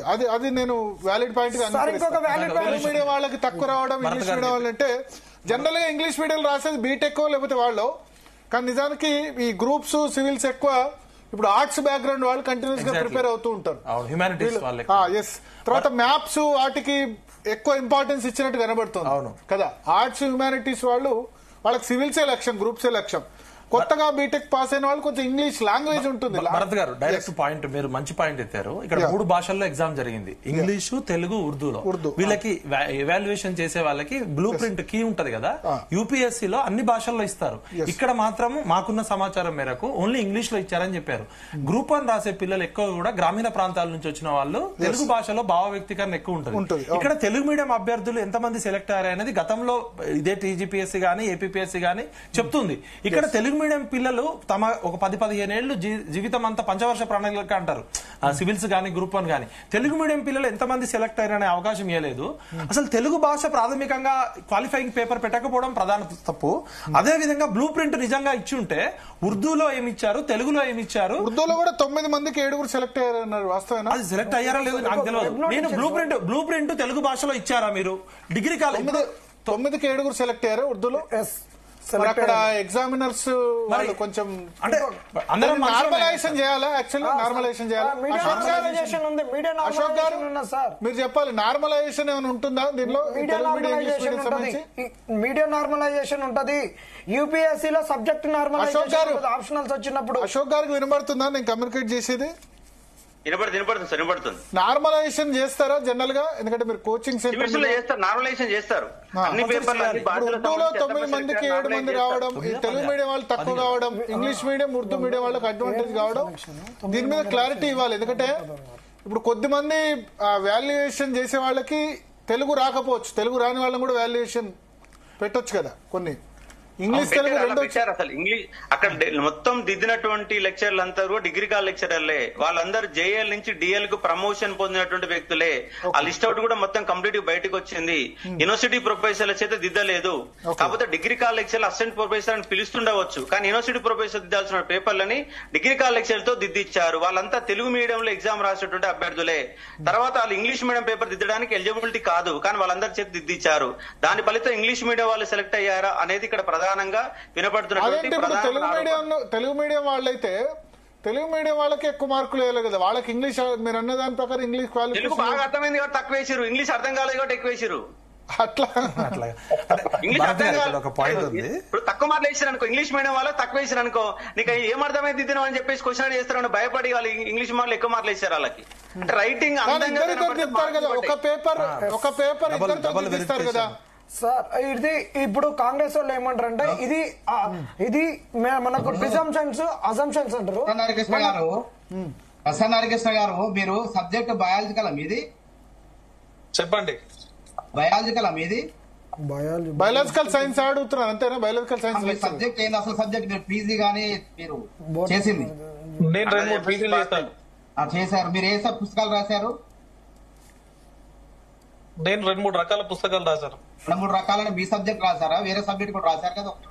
సబ్జెక్ట్ మనం చదువుకున్న ఎట్లయితే చదువుతున్నాం అట్లా. కాకపోతే మీరు చదువుకున్న దాని మీద శాస్త్రీయంగా మీరు ఏం చదువుకుంటే దాని మీద చదవాలి విద్యార్థులు కానీ. అంటే ఇక్కడ మీరు ఏం చేస్తున్నారంటే, ఈ అశోక్ గారు కానీ తెలుగు మీడియంలో చదువుకున్నటువంటి అభ్యర్థులు డిగ్రీ కాలేజ్ అంటే అసిస్టెంట్ ప్రొఫెసర్ వాళ్ళు, అసిస్టెంట్ ప్రొఫెసర్ వాళ్ళని తక్కువ కాదు. వాళ్ళు మీకన్నా ప్రభుత్వ ఉద్యోగాలు మీరు కూడా రాజీనామా చేశారు. అశోక్ గారి కన్నా పర్లే, వాళ్ళు మేధస్సులో ఉన్నవాళ్ళే. వాళ్ళు జాబులు కొట్టి ఇంగ్లీష్ లో పాఠాలు చెప్తున్నారు, అది గొప్ప. వాళ్ళకి అర్థం కాలేదనే మాట మాట్లాడటం అనేది వాళ్ళని అవమానించినట్టే. వాళ్ళకి అర్థం కాలేదు, దిద్దటం లేదు, దిద్దటం చేత కాలేదు, మాటలు వేశారు అంటే అవివేకమైనటువంటి అశాస్త్రీయమైనటువంటి సమాధానం ప్రశ్న ఇది. కొంచెం విజ్ఞప్తితో మాట్లాడాలి. మనం టీవీలో ఇంగ్లీష్ మీడియం వాళ్ళు ఎంతమంది, తెలుగు మీడియం ఎంతమంది లెక్క ఫస్ట్ టైపు ఆబ్జెక్టివ్ టైప్ వేరు, రాతపూర్వక డిస్క్రిప్టివ్ టైప్ వేరు. తెలుగు మీడియం వాళ్ళు రాయలేరా? తెలుగు మీడియం వాళ్ళకి రాయడం చేత రాదా? ఒక పాయింట్ ఇంకొక point content Telangana answer sheet లో name, caste, date of birth, address ఇవన్నీ ఎందుకు ఇచ్చారో అడగండి సార్ అని అంటారు మానవతరయ్య గారు. ఆన్సర్ షీట్ లో నేమ్, క్యాస్ట్ అడిగారంటే డేట్ ఆఫ్ బర్త్, అడ్రస్ ఇవన్నీ అడిగారా? విద్యార్థులు అరే డిగ్రీ కాలేజ్ లెక్చరర్లు అంటే అసిస్టెంట్ ప్రొఫెసర్లు అంటే మీకు లెక్కలేదు.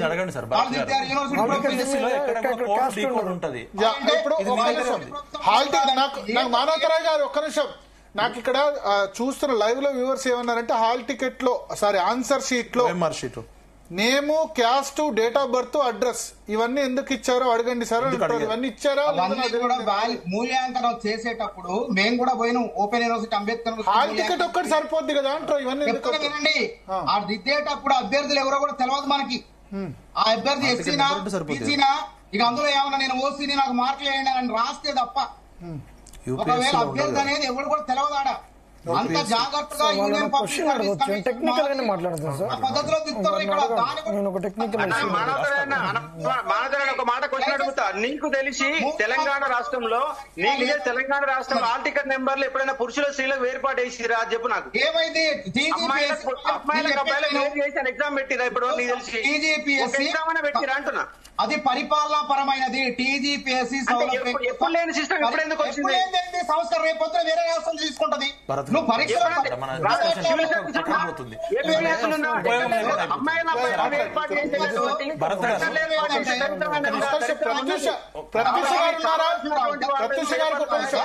అందరు మాట్లాడే ప్రత్యూష గారు ఉన్నారా? ఉందా చెప్పంటూ నేను ఆధారం ఎక్కడ ప్రత్యూష గారు ఉంటే ఒకసారి జాయిన్ అవ్వండి. అమ్మాయిల సౌలభ్యం కోసం, మన చెల్లెళ్ల సౌలభ్యం కోసం సౌలభ్యం ఉండదండి. ఎగ్జామ్ సెంటర్ లో సౌలభ్యం ఉండదు. గ్రూప్ 2 ఎందుకు లేదు? మరి గ్రూప్ 2 ఎందుకు అదే తెలంగాణ పబ్లిక్ గ్రూప్ 2 పెట్టింది కదా, గ్రూప్ 2 ఎందుకు సపరేట్ చేయలేదు? ఒక్క నిమిషం గ్రూప్ 2 ఎందుకు సపరేట్ చేయలేదు? గ్రూప్ 2 సపోర్ట్ చేయాలి దాంట్లో చెప్పు. మరి ఒక గ్రూప్ 1 లో నేను సపరేట్ చేశారు. నీ కోచింగ్ సెంటర్ ఉంది, ఈ కోచింగ్ సెంటర్ లో నువ్వు ఒక్క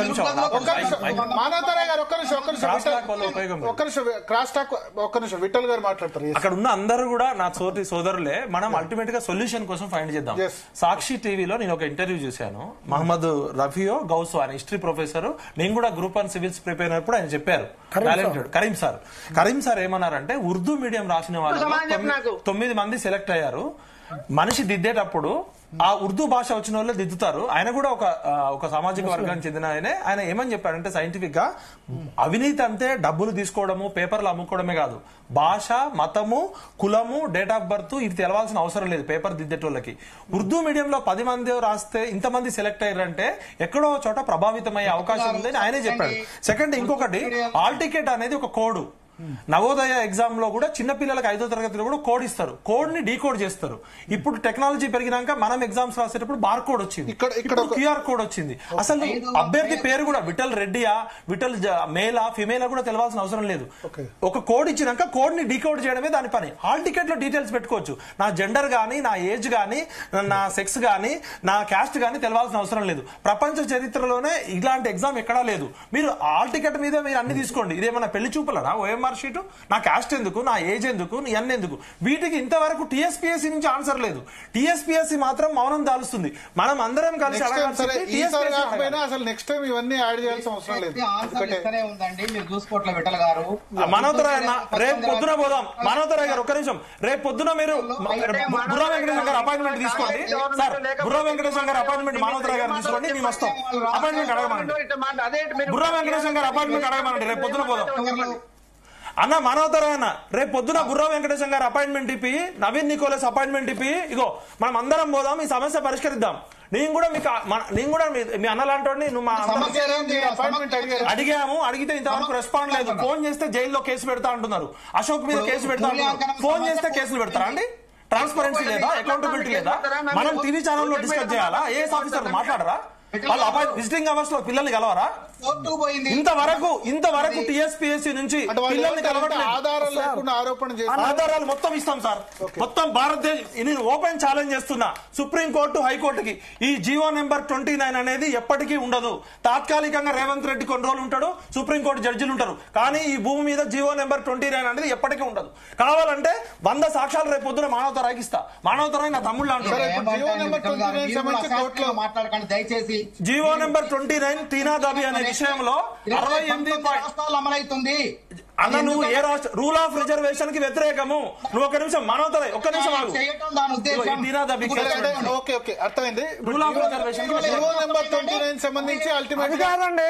ఒక నిమిషం విఠల్ గారు జియో నెంబర్ 29 సంబంధించి కోర్టు నిర్ణయం తీసుకోవాలి. మనం మెయిన్స్ గురించి మాట్లాడాలి. జియో నెంబర్ 29 అల్టిమేట్ గా కోర్టు లేదా అన్నది ఒకటి ఇంతవరకు అందరు మాట్లాడారు. ప్రత్యూష గారు, అశోక్ గారు, ప్రత్యూష గారు ఫోన్ లైన్ లో సిద్ధంగా ఉన్నారు. ప్రత్యూష గారు, ప్రత్యూష గారికి అవకాశం కల్పిద్దాం. అందరు మాట్లాడారు. ప్లీజ్ ఎస్ ప్రత్యూష గారు. I have been in the debate. చెప్పండి. సో నా ఒకటే క్వశ్చన్ మానవతరాయ్ గారికి ఒకటే క్వశ్చన్ వేస్తున్నాను. సార్ ఇందాక అన్నారు కదా సామాజిక న్యాయం గురించి మేము అందరికీ న్యాయం చేయాలని 29 తీసుకొని వచ్చినాము అని సార్ మాకు ఇందాక చెప్పారు. అసలు మీకు జీవో నెంబర్ 29 గురించి తెలుసా సార్ మీకు? My question is, do you know about GO number 29? GO number 29 వల్ల ఎంతమంది రిస్ట్రిక్ట్ అయ్యారో మీకు తెలుసా? అసలు గ్రూప్ లో ఎంతమంది అసలు ఇందులో రూల్ ఆఫ్ రిజర్వేషన్ అనేది ఫాలో అవుతుందా లేదా మీకు తెలుసా? టీనా గతి లాంటి ఒక ఆల్ ఇండియా ర్యాంకర్, ఆమె ఎస్సీ కోట అంటే రిజర్వేషన్ వల్ల ఆమె ఆల్ ఇండియా ప్రిలిమ్స్ క్వాలిఫై అయ్యి మెయిన్స్ రాసి ఇంటర్వ్యూ విన్ అయ్యి ఈరోజు ఆల్ ఇండియా ర్యాంకర్ అయ్యింది. అట్లాగా ఎంతమంది ఎలిజిబుల్ లేరనుకుంటున్నారా మీరు? అమ్మాయి ఆవేశంగా మాట్లాడుతుంది.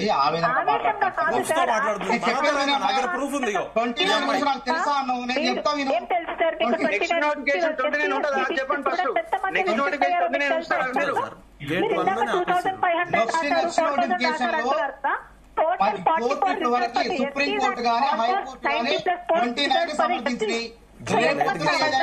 దాచిపెట్టి ఒకటి జీవో నెంబర్ 29 సంబంధించి ఇప్పుడు కోర్టు అల్టిమేట్ గా ఒకవేళ జీవో నెంబర్ 29 తప్పు అయితే హైకోర్టు సుప్రీంకోర్టు ఇప్పుడు అల్టిమేట్ గా కొట్టేస్తుంది. మొన్న 2011 కి సంబంధించి అది కాకుండా ఇంకేమైనా అభ్యంతరాలు ఉన్నాయి? ఎందుకంటే 2011 నోటిఫికేషన్ కూడా ఆలస్యం. సార్ నా క్వశ్చన్ ఏంటంటే సార్, ఇప్పటి వరకు కూడా కోర్టు ఎక్కడ కూడా మాకు జీవో 29 అనేది కాన్స్టిట్యూషన్ చెప్పలేదు, దాని లీగాలిటీ ప్రూవ్ చేయలేదు సార్. దాని గురించి మేము ఇంకా ఫైట్ చేస్తూనే ఉన్నాం. వచ్చారని మాత్రమే చెప్పింది.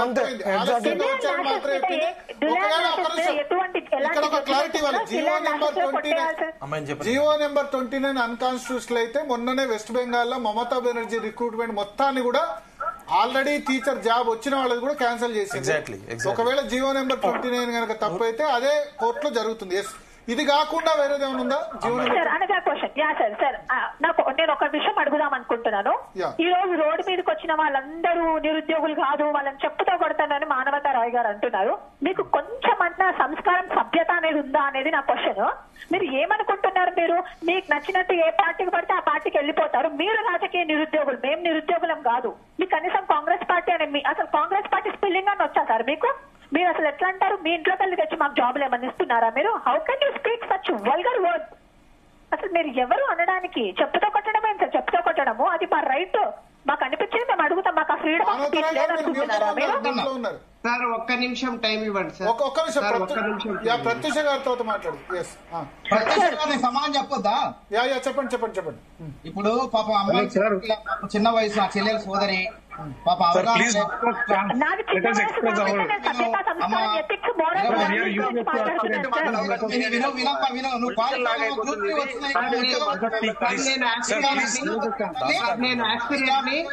నాకు యూపీఎస్సీలో హైయెస్ట్ మార్క్స్ వచ్చాయి. ఒక్క నిమిషం నాకు మాట్లాడే అవకాశం తప్పకుండా మిమ్మల్ని గౌరవిస్తా. జైల్ సింగ్ గారు మాట్లాడండి సార్. అన్న నమస్తే అన్న మానవతరాయ్ అన్న, పెద్దలందరికీ కూడా నమస్కారం.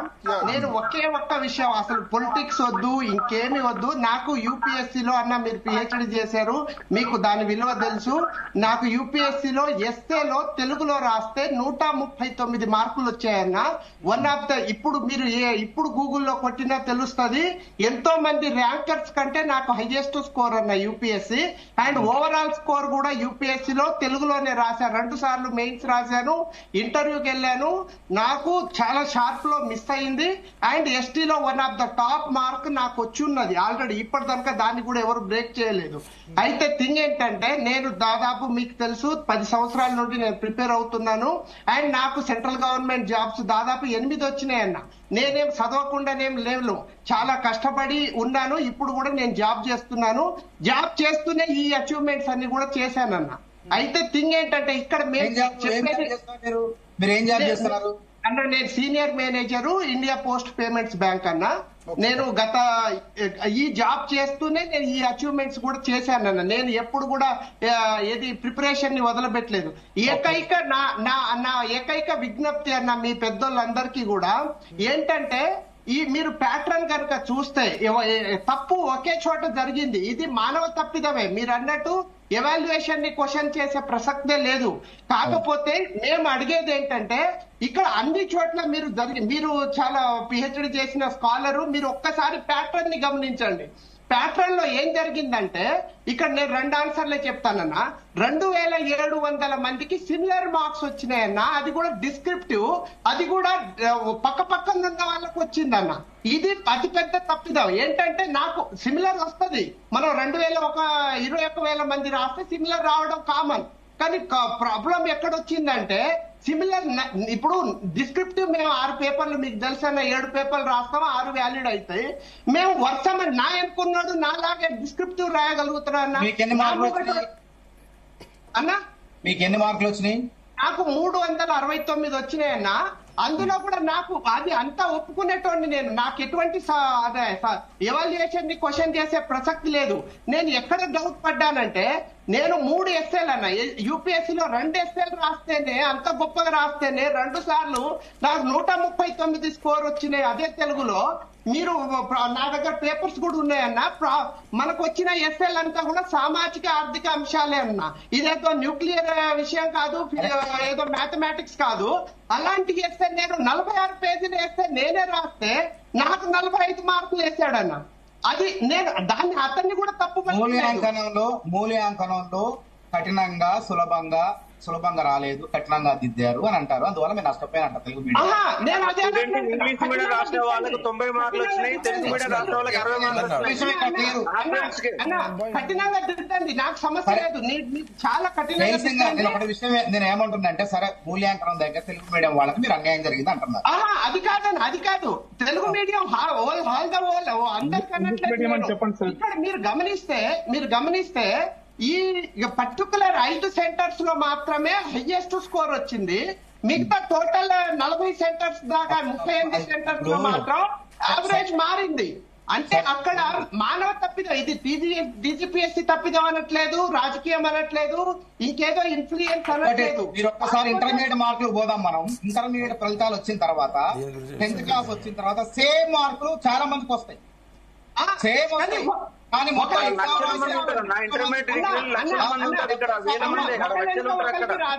అన్న మీకు తెలుసు బాగా, ఇది డిస్ట్రిక్ట్ పంపించాను.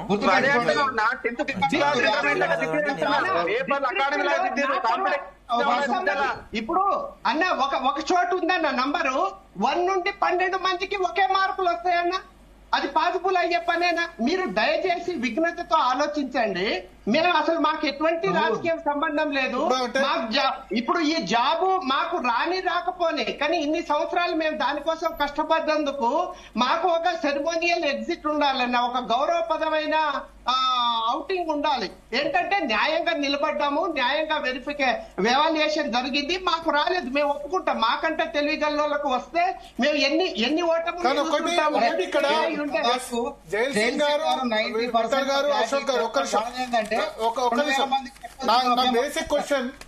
బేసిక్ క్వశ్చన్ ఇక్కడ. ఇప్పుడు ఎవరైనా జాబ్ వచ్చేది 563 మందికే, మెయిన్స్ రాసింది 22,000 మంది. అందరినీ సాటిస్ఫై చేయడం ఎవరి తరం కూడా కాదు. ఏమనుకుంటారు అంటే 563 మంది రాని వాళ్ళందరూ కూడా తప్పుడు వాల్యుయేషన్ జరిగింది అదే అని అనుకుంటారు. లేదు, మేము అలా అనట్లేదు సార్, మేమనట్లేదు. మాకు కనీసం అవగాహన ఉంది. ఓన్లీ 563 మందికే జాబ్ అవగాహన మాకుంది. మేము దాన్ని ఒప్పుకుంటాం.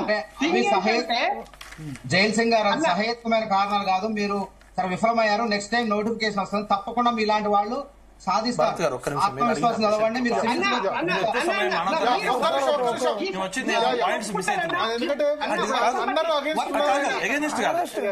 అసలు ఇక్కడ మనం సహేతుకత, మానవతరాయ్ అయినా జవాబు చెప్పే పొజిషన్ మానవతరాయ్ కూడా మా తమ్ముడే, అందరం కూడా సమస్య. ఇక్కడ గ్రూప్ నా సొంతంగా ఒక నిమిషం మానవతరాయ్, ఇప్పుడు గ్రూప్ 1 ప్రిలిమ్స్ క్వాలిఫై కావడం అంటే 3 లక్షల నుంచి 30,000 మంది. గ్రూప్ 1 ప్రిలిమ్స్ బైక్ కట్ చేయండి, అదర్వైజ్ తెలుస్తారు. ఒక్క నిమిషం. ఎస్ గ్రూప్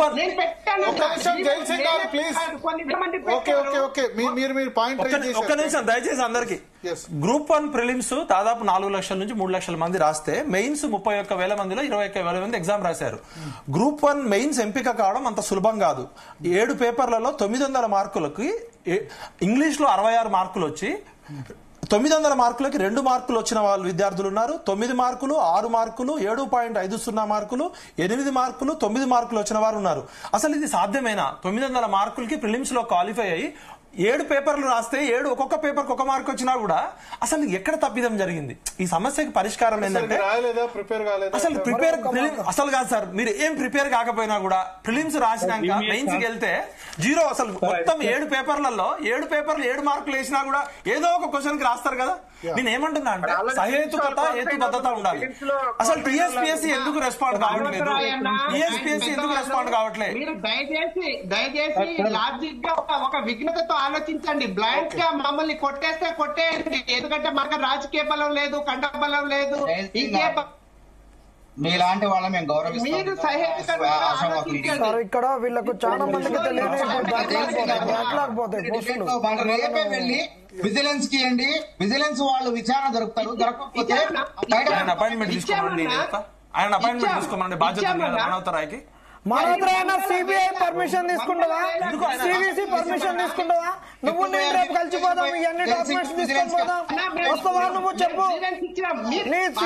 నీ కాంగ్రెస్ పెద్దలు వస్తారా లేకుండా టీజీపీఎస్సీ వాళ్ళు వస్తారా చెప్పండి. ఎప్పుడు ఇచ్చారు ఆ డేట్ వాట్సాప్ పెట్టండి. ఇప్పుడు నా నెంబర్ చెప్తారా? పరిష్కారం ఆయన చేతిలో ఏముందని టీఎస్పీఎస్సీ చైర్మన్ ఆయన చెప్తే వింటాడా, ముఖ్యమంత్రి వింటాడా? ఇప్పుడు ఆయన కాదు కదా అధికారి, మీరు ఆయన మీద బాధ్యత చేయడం. ఒకటి మీరు ఇచ్చిన కంప్లైంట్ నాకు మేజర్ గా నాకు 2-3 ఆయన ఒక పార్టీ ప్రతినిధి కదా. 2-3 విషయాల్లో ఒక్క నిమిషం ఇవన్నీ కాదు. జీ న్యూస్ ప్రేక్షకులు తెలవాలా? మీరు కంప్లైంట్ మెయిల్ చేశారా, వాట్సాప్ చేశారా, ఫోన్ చేశారా, ఎట్లా చేశారు? ముద్ర కొట్టించుకుంటారుగా టీజీపీఎస్ లో, ఆ ముద్ర నాకు పెట్టండి, వాట్సాప్ పెట్టండి. చేసినామన్నా ఏం చేశారు? గ్రీవెన్స్ రైట్ చేసిన అఫీషియల్ గా పోయి వెబ్సైట్ లో గ్రీవెన్స్ రైట్ చేసిన కొన్ని వందల గ్రీవెన్స్ రైట్ చేశారు. భరత్ గారు విజిలెన్స్ వాళ్ళకి ఫిర్యాదు చేశారా? విజిలెన్స్ నెంబర్ ఉన్నది, ఫోన్ చేస్తే నేను చెప్పేది ఏంటంటే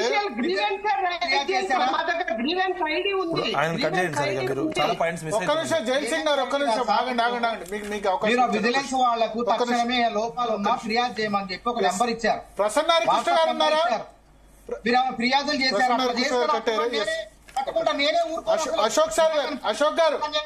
అశోక్ గారు విఠల్ గారు. ఎస్, ఇప్పుడు ఎందుకంటే సరే ఇండివిజువల్ అభ్యర్థులు అంటే చాలా మంది ఉంటారు. అశోక్ గారు విఠల్ గారు నేను అడిగేది మీరు నెంబర్ 1 ఒక 3-4 ఇష్యూస్ వాల్యుయేషన్. హలో సార్, ఎవరు మాట్లాడేది? Hello, Kharagpur, I'm post-graduated. I worked as a software engineer. Okay. And I have applied for the mains examination of UPSC. Okay. I have scored very well marks in essay. అక్కడ 2 ఎస్ఏలు ఉంటాయి sir మాకు. And general studies బ్రహ్మాండంగా వచ్చాయి marks. ఇక్కడ వచ్చేసి ఎస్ఏలో నాకు 41.5 marks వేశారు.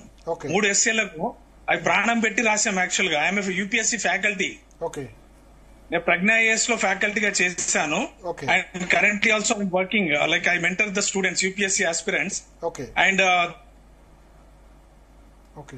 Thing is like అంటే అసలు ఎక్కడ అనేది నేను 2022-2024 IMM cat Indian institute of management cat exam crack చేశాను నేను.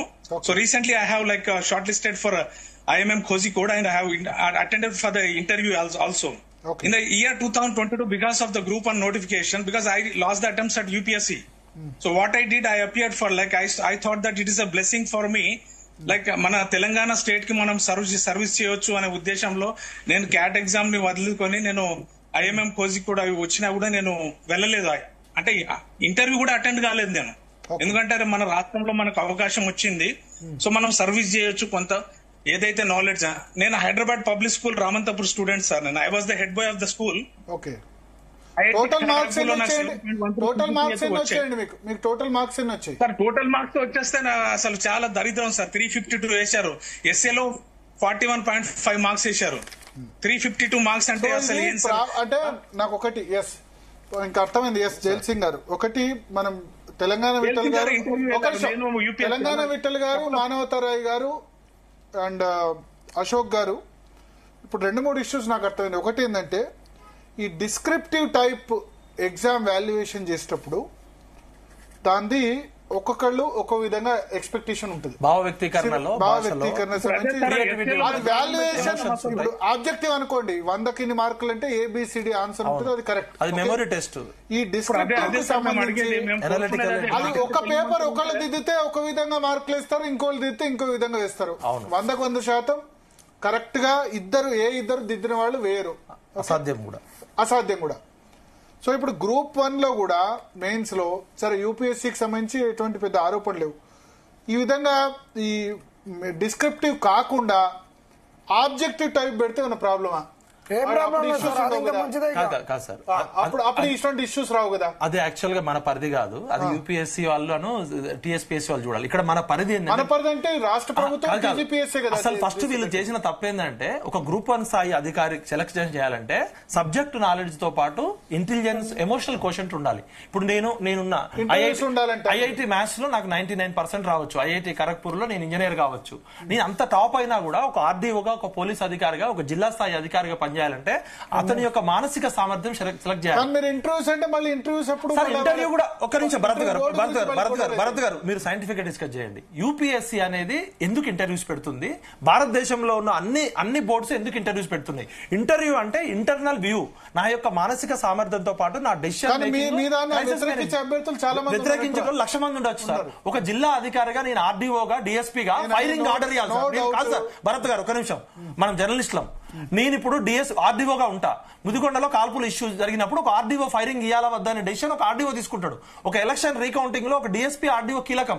యూపీఎస్సీ నుంచి వచ్చిన వాళ్ళు, వేరే రాష్ట్రం నుంచి వచ్చిన వాళ్ళు, ఐఏఎస్, ఐపీఎస్లు తెలంగాణ పరిపాలనలో ఆర్డీఓ, డిఎస్పీలు రేపు పరిపాలన బాగుంటారు. అయితే వీళ్ళకి అసలు తెలుగు భాష మీద రాకపోవడము, తెలుగు భాష పేపర్ పెట్టకపోవడము, ఈ 563 మంది టాప్ మార్క్స్ ని పెట్టండి. Transparency and accountability. వెంకటరామరెడ్డి సమయంలో చేసినప్పుడు చాలా విమర్శలు వచ్చాయి కదా, ఇంటర్వ్యూ బోర్డులో ఇట్లా జరిగింది, రెడ్డిలకు ఎక్కువ మార్క్స్ ఇచ్చారని. అప్పుడు అదే సార్ ఇంటర్వ్యూ ఎన్ని విమర్శలన్నా రానియండి సార్. మీకు యూపీఎస్సీ ఇంటర్వ్యూ యూపీఎస్సీ ఇప్పుడు కన్నా ఇంటర్వ్యూ చేసేట్లేదా? నేనేమంటున్నా అంటే ఒక నిమిషం భరత్ గారు, ఈ 563 మంది సెలెక్ట్ అయ్యారు కదా, మీరు ఇందాక మంచి పాయింట్ చెప్పారు.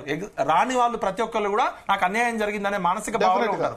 ట్రాన్స్పరెన్సీ, అకౌంటబిలిటీ అనేది టీఎస్పీఎస్సీకి ప్రమాణ సూత్రాలు. కాబట్టి దయచేసి 563 మందిది ఓపెన్ గా పెట్టమనండి. ఇప్పుడు ట్రాన్స్పరెన్సీ, పారదర్శకత కోసమే కదా మనం రైట్ టు ఇన్ఫర్మేషన్ తెచ్చుకున్నాము, రైట్ టు ఎడ్యుకేషన్ తెచ్చుకున్నాము, రైట్ టు ట్రాన్స్పరెన్సీ. 563 మంది మార్క్స్ ఓపెన్ గా పెట్టమని. ఇప్పుడు నాకు 99 వచ్చినాయి, మీకు 150 వచ్చినాయి. మీకు నాకు ఎందుకు జాబ్ రాలేదో నాకు తెలిసిపోద్ది కదా. కానీ ఇప్పుడు 563 వచ్చిన వాళ్ళ దగ్గరికి ఏమంటారంటే ఇతను నాకంటే పెద్ద రాయలేడు, ఒక ఎక్స్పర్ట్ కమిటీ ఉంటుంది సార్, థర్డ్ పార్టీ వాల్యుయేషన్ ఉంటుంది. ఇది కొత్తగా కాదు, సైంటిఫిక్ గా, చాలా సైంటిఫిక్ గా తెలంగాణ పబ్లిక్ సర్వీస్ కమిషన్ అనేది భారతదేశంలో ఉన్న అన్ని పబ్లిక్ సర్వీసులు సందర్శించి గంటా చక్రపాణి గారు ఉన్నప్పుడు అవార్డు కూడా వచ్చింది. యూపీఎస్సీ నుంచి ఎక్స్పర్ట్ కమిటీ చేయొచ్చు. ఇక్కడ ప్రాబ్లం ఏమైందంటే రిటైర్డ్ లెక్చరర్స్ తో కూడా దిద్దించారు, డిగ్రీ కాలేజ్ లెక్చరర్స్ తో దిద్దించారు. ఈ అసలు మెయిన్ పాయింట్స్ మనం డిస్కషన్ పోయినాం, మనం కూడా పాలిటిక్స్ మాట్లాడుతున్నాం. ఇక్కడ వాళ్ళు ప్రకటించింది, ఇప్పుడు పిల్లలు ప్రకటించింది ఏంటంటే, సార్ నా పేరు తాళ్లపల్లి శ్రీనివాసు, నేను గవర్నమెంట్ ఎంప్లాయీని. టీజీపీఎస్సీ వాళ్ళు మొదటి రోజు రిలీజ్ చేసిన ప్రెస్ నోట్ లో అందరూ రెగ్యులర్ లెక్చరర్స్ దిద్దారని చెప్పారు. కానీ సాక్షి పేపర్ కి ఇచ్చిన రిజైండర్ లో రిటైర్ వాళ్ళని కూడా తీసుకున్నాం, ఎందుకంటే కొరత ఉంది కాబట్టి. 8 నుంచి 9,000 మంది రీకౌంటింగ్ కి పెట్టుకుంటే 3 రోజుల్లో ఎలా రీకౌంటింగ్ చేశారు. గ్రూప్ 1 సంబంధించి హాల్ టికెట్ డౌన్లోడ్ లో కానీ, మార్క్స్ మెమో డౌన్లోడ్ లో కానీ ఎక్కడ టైము, డేటు రావట్లేదు. అంటే డేటాబేస్ లో వాళ్ళు ఈ కాలము డిజేబుల్ చేశారు. దీనివల్ల డేటాబేస్ ఏది మార్చినా మనకు తెలియదు. నిన్న హైకోర్టు ఇచ్చింది కూడా దీనికోలనే. రచనారెడ్డి గారు ఏమని వాదించారంటే, మీ లాగిన్ డేటాబేస్ ఇమ్మన్నారు. మీరు ఏ టైంకి లాగిన్ అయ్యారు, ఏ టైంకి లాగౌట్ అయ్యారు. ఒక్క నిమిషం 23 సంవత్సరాలుగా నేను ఫ్యాకల్టీగా పనిచేస్తున్నాను, టీచర్ గా పనిచేస్తున్నాను. గ్రూప్ 1 ఎగ్జామ్ అనేది నా జీవిత కళ. 2003 నుంచి నేను గ్రూప్ 1 రాస్తున్నాను, ప్రభుత్వ ఉద్యోగాలు సాధించాను. గ్రూప్ 1 ఉన్న 6 పేపర్లకి క్లాసులు చెప్పాను. కానీ నాకు వచ్చిన మార్కులు కేవలం 323. నేను 550 పైన వస్తా అనుకున్నాను. అన్న 2 సార్లు వాల్యుయేషన్ లో కూడా లోపల పేపర్లు దిద్దలే, కేవలం వాళ్ళు ఓఎంఆర్ షీట్లు మాత్రమే మార్కులు వేసి దిద్దారని నాకు డౌట్ ఉంది. నాకు దయచేసి అవకాశం కల్పించండి అని ఆయన అడుగుతున్నాను. ఇట్లా సందేహాలు. నేను టీజీపీఎస్సీ ఒకరే రిక్వెస్ట్ చేస్తున్నా, బుర్రా వెంకటేశం గారిని, ఒక మంచి టాపర్ అయిన ఐఏఎస్ ఆఫీసర్ అయినా, మంచి బడుగు బలహీన వర్గాలు, మీరు పారదర్శకతతో ఎందుకు మా సందేహాలు నివృత్తి చేయరు? ఇప్పుడు ఇంత పిహెచ్డీలు చేసి ఇన్ని సందేహాలు ఉన్నాయి కదా, 3-4 సందేహాలు సూటిగా అడగండి. తెలుగు మీడియంలో ఎంతమంది సెలెక్ట్ అయ్యారో చెప్పండి. సెకండ్, ఎందుకు 2 హాల్ టికెట్లు ఇచ్చారు? ప్రపంచ చరిత్రలో, భారత చరిత్రలో ఏ పబ్లిక్ సర్వీస్ కమిషన్ కూడా ఇయ్యదు. అది మానవతరాయ్ చెప్పాలా, నేను చెప్పడం నేను చెప్పాల్సింది ఎవరైనా కానీ, మహేందర్ రెడ్డి, ఎల్లయ్య, మల్లయ్య కాదు సార్. 2 హాల్ టికెట్లు ఇవ్వడం అనేది ఎక్కడ ఉండదు సార్, అది అసాధ్యం. అది ఇంకోటి, మూడోది, గేట్ 1 లో రూల్ ఆఫ్ రిజర్వేషన్ పాటించకపోవడం అనేది రాజ్యాంగ రూల్ ఆఫ్ రిజర్వేషన్ కి విరుద్ధము, ఎస్సీ ఎస్టీ బీసీల గొంతు కోయడము. ఇంకొకటి నేను ఏమంటున్నా అంటే, ఈ ఇన్ని ఆరోపణలు వచ్చినప్పుడు ఎందుకు ఒక డిబేట్, ఒక హరగోపాల్ గారు కానీ, ఒక కోదండరామ్ గారు కానీ, సమాజంలో పెద్ద మనుషులు కానీ, కాంగ్రెస్ పార్టీలో ఇంతమంది ఉన్నారు కదా, మన ఒక్కళ్ళన్నా డిస్కషన్ ఎందుకు జరగట్లే? ఇప్పుడు మనం టీవీ ఛానల్లో సోషల్ మీడియాలో మాట్లాడుతున్నాం కానీ టీజీపీఎస్సీ ఎందుకు డిబేట్ జరగట్లే? పోలీసులతో పెట్టి దాడులు చేపిస్తుంది. జనార్దన్ రెడ్డి పోయిండు, మహేందర్ రెడ్డి పోయిండు, 2 గవర్నమెంట్లు పోయినాయి. ఇలా మనం ఇప్పుడు టీఎస్పీఎస్సీలో ఏపీపీఎస్సీలో ఎవరున్నా సరే అప్పుడు వెంకట్రామరెడ్డి నుంచి మొదలు పెడితే గంటా చక్రపాణి, తర్వాత జనార్దన్ రెడ్డి, ఆ చైర్మన్ ఎవరు ఉంటే వాళ్ళు తిట్లు తినాల్సి వస్తుంది. బహుశా ఫ్యూచర్ లో టీఎస్పీఎస్సీ చైర్మన్ తీసుకునే వాళ్ళు ఇస్తే అయిపోద్ది కదా సార్, తీసుకునే వాళ్ళు ఉండరేమో. కాదు, కేరళ గవర్నమెంట్ ఎవ్రీ ఇయర్. అందుకనే ఇటువంటి ఇష్యూస్ రాకుండా ఇప్పుడు మీరు ఒకటి చెప్పారు, ఇంటర్వ్యూ ఉండాలని మీ ఒపీనియన్ చెప్పారు కదా. తప్పండి అది. అట్లా అశోక్ గారు అర్థం కాదు దాని అవినీతి. అశోక్ గారు అన్మ్యూట్ చేసి చెప్పారు. అవినీతి మైన్స్ లో మానవతరాయణ అవినీతి మైన్స్ లో ఇంటర్వ్యూ పెడితే కూడా కండక్ట్ చేయలేని అవినీతి, ఫిలిమ్స్ లో అవినీతి ఉంది. నాకు తెలిసి ఇప్పుడున్న చైర్మన్ బుర్రా వెంకటేశ్వర గౌడ్ గారి మీద అయితే ఎటువంటి ఆరోపణలు లేవు.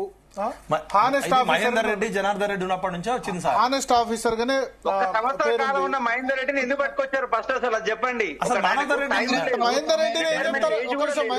పోలీస్ ఆఫీసర్ కాబట్టి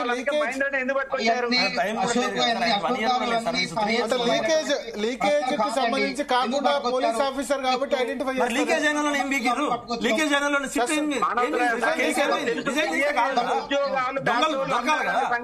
పల్లెలు పట్టాలు అమ్మినట్టు లీకేజ్ అనేది ఏ గవర్నమెంట్ ఉన్నా లీకేజ్ అయిన వాళ్ళకి ఎందుకు శిక్ష పడలేదు? జనార్దన్ రెడ్డి ఎందుకు జైలుకు పోలేదు? జనార్దన్ రెడ్డి దగ్గర పనిచేసిన attender girl friend group 1 officer login code ఎట్లా ఇస్తారు? మహేందర్ రెడ్డి ఇంతవరకు మౌనంగా ఎందుకుంటాడు? జనార్దన్ రెడ్డి గారు రిజైన్ చేసినట్టు బుర్రా వెంకటేశం ఎందుకు రిజైన్ చేయట్లే? ఇన్ని ఆరోపణలు వస్తున్నాయి కదా. నేను బుర్రా వెంకటేశం గారి ప్లేస్ లో ఉంటే నాకు వద్దురా నాయన ఈ పోస్టు, రాజ్యాంగబద్ధమైన సంస్థ, నాకు నిజాయితీ ఉన్న ఆఫీసర్. అసలు ఆరోపణ వస్తేనే రిజైన్ చేస్తారు సార్. రాజ్యాంగబద్ధమైన సంస్థ అశోక్ గౌడ్ మీద కేసు పెడతాడా? విఠల్ మీద కేసు పెడతాడా? పెట్టమని ఎంతమంది మీద కేసులు పెడతాడు? బుర్రా వెంకటేశ్వర పెట్టారు కేసు మీద. అశోక్ గౌడ్ మీద ఎన్ని కేసులు పెడుతున్నారండి? జనార్దన్ మీద ఎన్ని అశోక్ గారు ఏం కేసు పెట్టారు? ఒకటేనండి. మనోహర్ గారు మీరు ఆగండి, అశోక్ గౌడ్ మాట్లాడండి. కేసు పెట్టమంటే వచ్చి వాళ్ళ ప్రతిష్టకు ఒక రాజ్యాంగబద్ధమైన సంస్థకు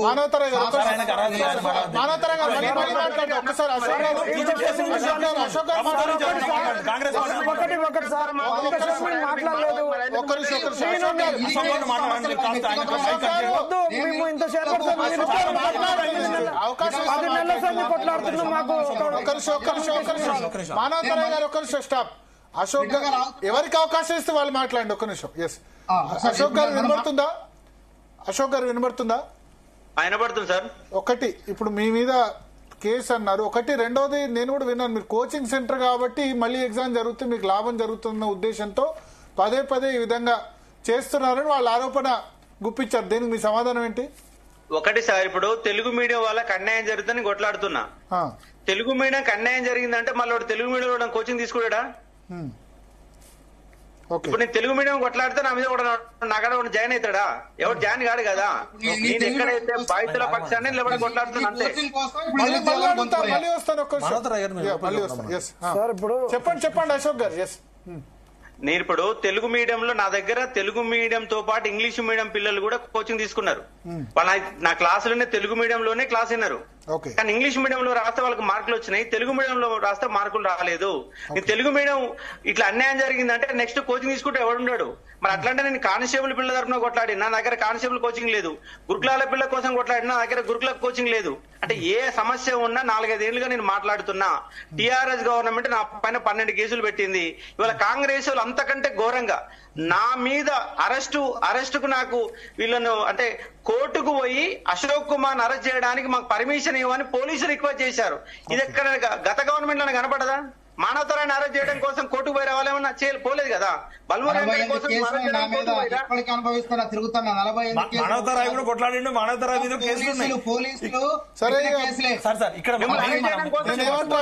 ఒకటి అధికారంలో ఉన్న ఒకటి చెప్తారు. విద్యార్థి నేతలు కూడా ఎట్లా అంటే ఒక నిమిషం అధికారంతో మాట్లాడినా మానవతరాయి లీక్ అయితే మాట్లాడిండు, గ్రూప్ 2 అక్రమాలు జరిగితే పట్టుకొని మాట్లాడినా. అక్రమాలు జరిగితే మేము మాట్లాడొద్దు అంటున్నా. నువ్వు కాంగ్రెస్ లో ఉన్నప్పుడు మాట్లాడొచ్చు, నేను మాట్లాడని వీల్లేదు నాకు అంటున్నా. జరిగినాయి అన్నాం, దాన్ని నిరూపించడం. గెలిచినాం, అంతేగాని నీ స్వార్థం కోసం, నీ తెలుగు మీడియం కోసం నువ్వు స్వార్థం ఏం లేదు. నా స్వార్థం తెలుగు మీడియం మాట్లాడుతున్నా. తెలుగులో చదువుకున్న వ్యక్తి నేను, తెలుగులో వ్యక్తి నేను. అంటే వాళ్ళు తెలుగు మీడియం దాని గురించి మాట్లాడుతున్నారు. ఏమంటున్నా? అమ్ముకున్నారు, బీజేపీఎస్సీ అమ్ముకున్నది.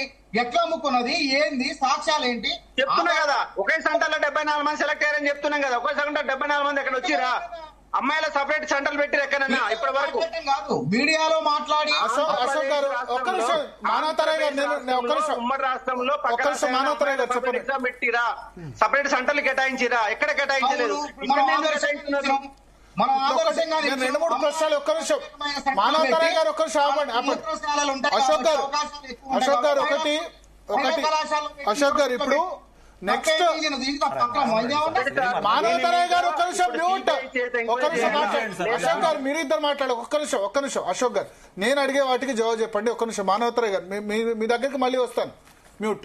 ఒక్క నిమిషం అశోక్ గారు, మీరు అన్మ్యూట్ చేయండి. ఒకటి, ఇప్పుడు విమర్శలు రాకుండా గ్రూప్ 1 రిక్రూట్మెంట్ కానీ లేదా మిగతా పరీక్షలు చేయాలంటే ఇప్పుడు తెలంగాణ విఠల్ గారు అన్నారు ఇంటర్వ్యూస్ పెట్టాల్సిందని చెప్పి. డిస్క్రిప్టివ్ టైప్ వస్తే సమస్యలు వస్తాయి, ఎందుకంటే కంపేర్ చేసుకుంటారు, ఈయనకి ఇన్ని మార్కులు అన్ని మార్కులు దిద్దడంలో సంబంధించి. అట్లా కాకుండా ఆబ్జెక్టివ్ టైప్ లోనే, ఎందుకంటే గతంలో గ్రూప్ 1కి ఇంటర్వ్యూ ఉండేది, తీసేశారు. ఇప్పుడు గతంలో గ్రూప్ 1 ఏందండి, డిఎస్సీకే ఇంటర్వ్యూ ఉంది, 98 ఇంటర్వ్యూ ఉంది. సో డిస్క్రిప్టివ్ టైప్ కాకుండా ఆబ్జెక్టివ్ టైప్ గ్రూప్ 1 లో కూడా పెడితే, ఎందుకంటే మన దగ్గర చాలా సమస్యలు ఉన్నాయి. మిగతా యూపీఎస్సీలో ఉండొచ్చు, కానీ మన దగ్గర ఏం చేసినా తప్పు పట్టే పరిస్థితి ఎందుకు వచ్చిందంటే ఉద్యోగ నియామకాలు రెగ్యులర్ గా జరగకపోవడం వల్ల. ప్రతి సంవత్సరం ఇదే గ్రూప్ 1 ఎగ్జామ్ ఉంటే ఇంత పట్టించుకునే వాళ్ళు కాదు. 13 సంవత్సరాల తర్వాత జరిగింది కాబట్టి ఆ వచ్చిన 523 ఉద్యోగాలు మాకు లాస్. ప్రతి సంవత్సరం యూపీఎస్సీలో జరుగుతుంది కాబట్టి ఎవరు పట్టించుకోవట్లేదు. ఓకే, ఈసారి రాలేదా, నెక్స్ట్ ఇయర్ ట్రై చేద్దామని చేస్తున్నారు. సో మన దగ్గర అట్లా ఉండదు కాబట్టి, ప్రతి సంవత్సరం పెట్టే పరిస్థితి లేదు, జాబ్ క్యాలెండర్ లేదు కాబట్టి ఈ ఎగ్జామినేషన్ లో గ్రూప్ 1 లో కూడా డిస్క్రిప్టివ్ తీసేసి మెయిన్స్ లో కూడా ఏమన్నా డిస్క్రిప్టివ్, ఎందుకంటే డిస్క్రిప్టివ్ పద్ధతిలో ఇదే విధంగా కంపేర్ చేసుకుంటారు, ఈయన నాకంటే ఎక్కువ ఎట్లా మార్కులు వచ్చాయి. వాల్యుయేషన్ చేసేవాడు ఒక్కడే మొత్తం మంది పేపర్లు దిద్దాడు, వందల సంఖ్యలో దిద్దాల్సి ఉంటది, వాళ్ళ ఒపీనియన్ మారుతూ ఉంటది. అట్లా చేంజ్ చేస్తే కరెక్టా లేదా ఇప్పుడున్నదే కరెక్ట్? ఆబ్జెక్టివ్ టైప్ లో కూడా మెయిన్స్ పెట్టొచ్చు. ఒకటే పేజీకి ఒక క్వశ్చన్ ఇచ్చి అన్ని రకాల అభ్యర్థి యొక్క మెంటల్ బ్యాలెన్స్ కూడా సెలెక్ట్ చేయవచ్చు. ఎందుకంటే ఇవాళ ఒకప్పుడు 1 మార్క్ క్వశ్చన్ లో జస్ట్ కింద ఒకటే పేరుతో ఆన్సర్ ఇచ్చేవాళ్ళు. ఇవాళ ఒక క్వశ్చన్ మొత్తం ఒక పేజీలో ఉంది. ఇవాళ 150 క్వశ్చన్లు ఇస్తే 150 పేజీలతోని అభ్యర్థి యొక్క మానసిక సామర్థ్యాన్ని కూడా టెస్ట్ చేయవచ్చు. అందుకే వీళ్ళు ఈ విధంగా అంటే డిస్క్రిప్టివ్ లో ఉంటే అవినీతి అక్రమాలకు జరుగుతుంది కాబట్టి రేపు నెక్స్ట్ కంపల్సరీగా ఆబ్జెక్టివ్ విధానంలోకి వెళితేనే ఈ సమస్య పరిష్కారం అవుతాయి. ప్రభుత్వాలు ఏవొచ్చినా ఇది రాజకీయ ప్రయోజనాల కోసం ఉన్నటువంటి క్రీమ్ పోస్టుల మొత్తం అమ్ముకునే ఒక పరిస్థితి ఉంది. అలా టిఆర్ఎస్ లో అదే గందరగోళం జరిగింది, వాళ్ళ కాంగ్రెస్ లో అదే గందరగోళం జరిగింది, రేపు బీజేపీ వచ్చి అదే గందరగోళం జరగవచ్చు. కాబట్టి ఈ యొక్క అసలు తెలంగాణ పబ్లిక్ సర్వీస్ కమిషన్ లో ఈ రాజకీయ పదవులకి అసలు ఇక్కడికి వెళ్లి సభ్యుల యొక్క నియామకం సెంట్రల్ గవర్నమెంట్ రాష్ట్రపతి చేత నియమించే సందర్భం రావాలి. ఇక్కడ రాష్ట్ర ప్రభుత్వం చేత నియమించే సందర్భం ఉండొదు. ఇప్పుడు గారి మీద ఏమన్నా డౌట్ ఉందా? ఆయన మీద ఏమైనా ఆరోపణలు లేవు కదా, వివాదరహితుడే కదా. కింద ఉన్న ఎంప్లాయీస్ మొత్తం ఎవరు సార్? కింద ఎంప్లాయీ ఒక్కళ్ళని ట్రాన్స్ఫర్ చేసిరా? ఇవాళ కేవలం సభ్యులని చైర్మన్ మాత్రమే పనిచేయబట్టి అక్కడ. సో ఇప్పుడు ఒకటి పాయింట్ నెంబర్ 1 అశోక్ గారు చెప్తుంది ఏంటంటే మెయిన్స్ కూడా డిస్క్రిప్టివ్ లో పెడితే సరిపోద్ది, అప్పుడు ఈ వివాదాలు ఉండవు, అంతేనా? ఆబ్జెక్టివ్ లో పెట్టారు సార్, ఆబ్జెక్టివ్ లో పెట్టారు. ఎందుకంటే మన కన్క్లూజన్ రావాలి చర్చలో. ఒకటి మెయిన్స్ కూడా ఇస్తాను ఒక నిమిషం. మెయిన్స్ కూడా డిస్క్రిప్టివ్ లో పెడితే ఈ మోస్ట్లీ 90% ప్రాబ్లమ్ సాల్వ్ అవుతాయి, అంతేనా? డిస్క్రిప్టివ్ చేంజ్ చేసి ఆబ్జెక్టివ్. ఓకే, ఇంటర్వ్యూ ఉండాలా వద్దా? ఇంటర్వ్యూ కూడా పెడితే మళ్ళా డబ్బులు తీసుకుని మళ్ళా మొక్కలు చూసి మార్కులు వేస్తారు కదా సార్ ఇది. సార్ ఒక్క నిమిషం. ఇప్పుడు మన డిస్కషన్ జీటీవీ వాళ్ళు పెట్టింది డిఎన్ఏ యొక్క డిస్కషన్ ఏంటంటే ఎక్కడ రూట్ కాజ్ ఉందని. రూట్ కాజ్ ఎక్కడ ఉందంటే ఫస్ట్ పేపర్ లీకేజ్ మీద సిట్ ఇన్వెస్టిగేషన్ జరగలేదు, తప్పులు జరగలేదు, అక్కడ విశ్వాసం కోల్పోయింది. సెకండ్ జియో నెంబర్ 29 కోర్టులో ఉంది, అది 6 నెలలు లేటుగా ఇచ్చారు, జియో దాచిపెట్టారు. జియో నెంబర్ 33 ఇల్లీగాలిటీ కన్సర్న్స్ ఉన్నాయి, errors in the preliminary answers key ఉన్నాయి.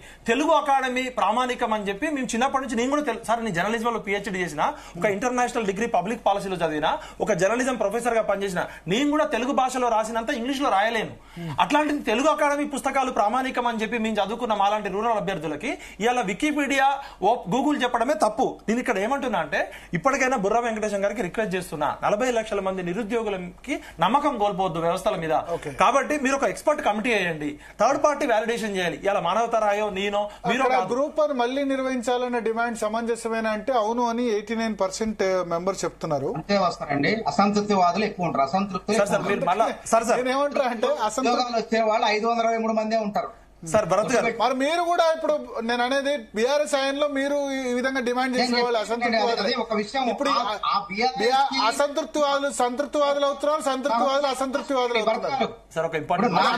అందుకనే నేను ఇప్పుడు చర్చ పెట్టింది ఏంటంటే అందరినీ సాటిస్ఫై చేయాలంటే, ఎక్స్పర్ట్ కమిటీ అందరినీ సాటిస్ఫై చేయాలంటే నెక్స్ట్ నోటిఫికేషన్ కైనా, ఈ నోటిఫికేషన్ కాదు, ఈ నోటిఫికేషన్ అల్టిమేట్ గా కోర్టు తెలుస్తుంది, నెక్స్ట్ నోటిఫికేషన్ కైనా ఎందుకు ఇంత వివాదం అంటే 13 సంవత్సరాల తర్వాత వచ్చేసరికి ప్రతి సంవత్సరం మీరు ఎగ్జామ్ పెట్టేవనుకోండి, అరే ఏం కొట్లాడతాం, నెక్స్ట్ ఇయర్ ప్రిపేర్ అవుదాం, ఈ ఊరికి దీంతో ఎందుకు టైం వేస్ట్ అని అనుకుంటారు. నిజంగా మీరు నిజంగా జరిగిన సో యూపీఎస్సీ లాగా యూపీఎస్సీ మీద ఎందుకు రావట్లేదు? మరి ఎక్కడ కూడా ఇంతవరకు భారతదేశ చరిత్రలో రాలేదు కదా యూపీఎస్సీ మీద ఎందుకు రావట్లేదు? నెంబర్ 1 పాయింట్ ప్రతి సంవత్సరం ఎగ్జామ్ పెట్టాలి. రెండవది మెయిన్స్ ఎగ్జామ్ కూడా డిస్క్రిప్టివ్ కాకుండా ఆబ్జెక్టివ్ టైప్ పెడితే అవకాశం ఉంటే పెడితే ఇటువంటి ఇబ్బందులు. సార్ ఒక ఇంపార్టెంట్ పాయింట్ భరత్ గారు అన్న, వెరీ ఇంపార్టెంట్ అంశమైన విషయము భరత్ గారికి చెప్పండి. కోటి ఉమెన్స్ కాలేజీలో ఇంగ్లీష్ ఎగ్జామ్ తర్వాత కొందరి రూమ్స్ చేంజ్ చేశారు. ఒక అభ్యర్థి నాకు స్వయంగా ఇప్పుడు ఫోన్ చేసి చెప్పడం జరిగింది, అన్న వాళ్ళ నెంబర్ ఇవ్వమంటే ఇస్తాను అన్న, మీకు నెంబర్ పంపించాను, అది శ్రీనివాస్ తాళ్లపల్లి పీసీఆర్ ఆ నెంబర్ పెట్టాను, ఆ నెంబర్ కలిపే ప్రయత్నం చేయండి. ఇస్తా మానవ తరగతి ఇది చర్చ పరిష్కారం కోసం. అశోక్ గారు, సో మీ సూచన ఏంటంటే మెయిన్స్ డిస్క్రిప్టివ్ పెట్టాలి, ఇంటర్వ్యూ వద్దు, నెక్స్ట్ పాయింట్. నాకు అవకాశం ఇవ్వండి, ఇస్తాను మీకు, మీరు జవాబు ఇస్తాను, నేను ఇవ్వకుండా కన్క్లూడ్ మాట్లాడారు, నాకు అవకాశం చెప్పండి, మీరే ఎక్కువసేపు మాట్లాడారు.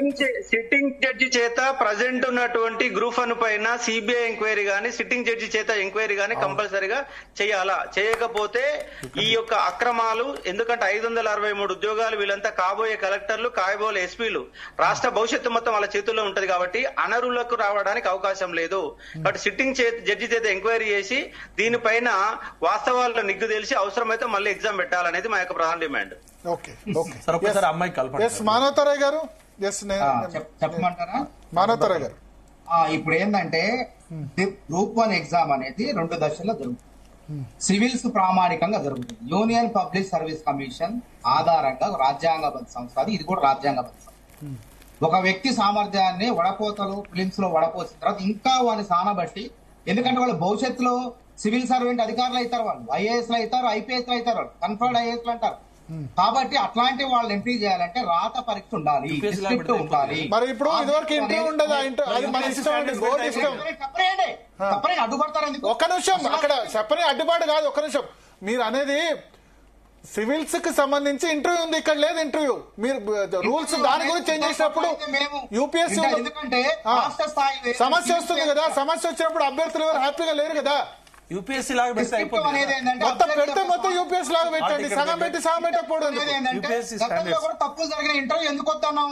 సీతారాం ఉమ్మడి రాష్ట్రంలో ముఖ్యమంత్రి ఉన్నప్పుడు సీతారామారావు అనే ఒక మెంబరు బాహాటంగా దొరికిన ఇంటర్వ్యూలో డబ్బులు తీసుకొని ఇంటర్వ్యూలో మార్కులు వేసి, కాబట్టి అప్పుడు మేమే వస్తున్నాం, ఇంటర్వ్యూ ఎత్తేసినాం. తర్వాత కేసీఆర్ ప్రభుత్వం వచ్చిన తర్వాత ఇంటర్వ్యూ పెడితే మేమే కొట్లాడినాం. ఇంటర్వ్యూలో ముఖం చూసి పిల్లలు చూసి పీటలు వేస్తారు, ముఖం చూసి డబ్బులు తీసుకొని మార్కులు వేస్తారు. అట్లా కాదు, దీంతో అవసరం లేదని చెప్పి మేము కొట్లాడితే మళ్ళీ ఎత్తివేశారు. కాబట్టి ఇది సరైన పద్ధతి, ఇక్కడ అవసరం లేదు. వాడు రాత పరీక్ష ద్వారా వాడు ఎంపిక అయితే వాడు సివిల్ సర్వీస్ స్థాయికి వెళ్ళిపోతున్నాడు. ఇప్పుడు రాత పరీక్షలోనే అక్రమాలు జరిగినాయని చెప్తున్నాం మేము క్లియర్ గా.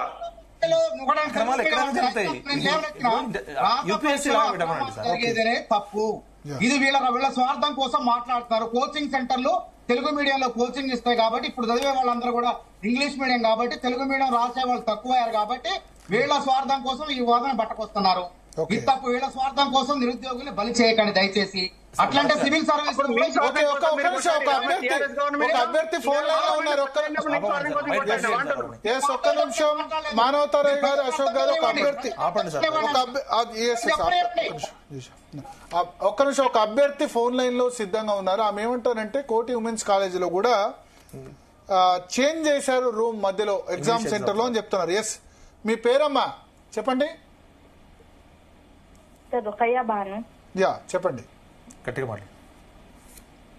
ఆఫ్టర్ ఇంగ్లీష్ ఎగ్జామ్ చేంజ్ చేశారు సార్. ఇంగ్లీష్ లో ఒక రూమ్ ఉండే, దెన్ రిమైనింగ్ ఎగ్జామ్స్ కి ఇంకొక రూమ్ ఉండే. ఫస్ట్ ఎగ్జామ్ కాగానే రూమ్ చేంజ్ చేశారా? అవును. ఎందుకు, ఏం రీజన్ చెప్పారు?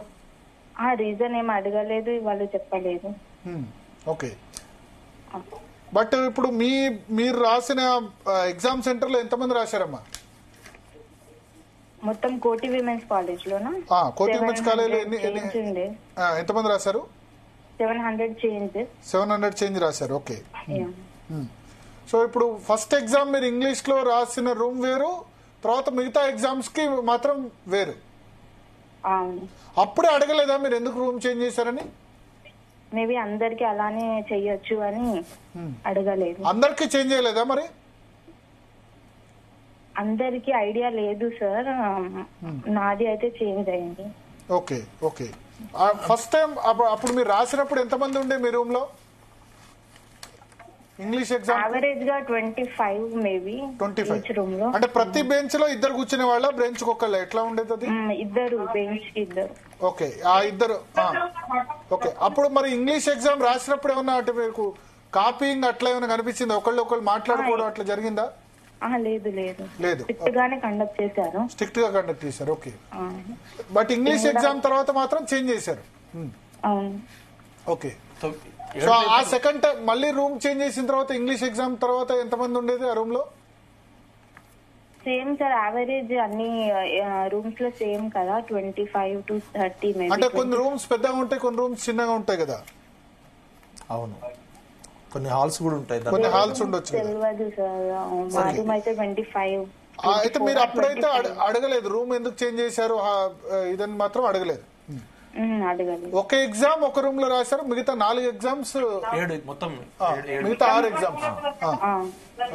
సరే, అది అయి ఉండొచ్చు సార్. ఇక్కడ ఇంకొకటి టీజీపీఎస్సీ చేస్తున్న తప్పేందంటే 10,000 మెయిల్స్ పైగా వస్తే గ్రీవెన్స్ సెల్ పిల్లలు ఎవరైనా ఫోన్ చేస్తే పొరపాటున చైర్మన్ గానీ సెక్రటరీ గానీ కేసులు పెట్టేస్తున్నారు డైరెక్ట్ వాళ్ళ మీద, పొరపాటున వాళ్ళు చేస్తారు. ఇంకొకటి డిస్కషన్, డిబేట్, డైలాగ్ అనేది డెమోక్రసీ యొక్క ప్రాథమిక విధి. ఇవాళ అరగోపాల్ సార్ని మన జనార్దనే మాట్లాడిండు, మేము చెప్తే ఇంటరా అంటారు. Haragopal sir, Kodandaram sir last time TRS లో అక్రమాలు జరిగినప్పుడు మేము ఒక డైలాగ్ వెళ్ళినాం గతంలో చైర్మన్. ఇప్పుడు డెమోక్రసీలో డిస్కషన్ ఉండాలి. మహేందర్ రెడ్డి గారైనా, జనార్దన్ రెడ్డి గారైనా, ఆ చైర్లో కూర్చున్న ఎవరైనా కూడా 40 లక్షల మంది పిల్లలకి విశ్వాసం కలిగించాలి. ఒకసారి విశ్వాసం పోతే ఇలా గ్రూప్ 1 కావచ్చు, రేపు గ్రూప్ 2 కావచ్చు, ఇలా కాంగ్రెస్ ఉంటుంది, రేపు ఇంకో ప్రభుత్వం రావచ్చు.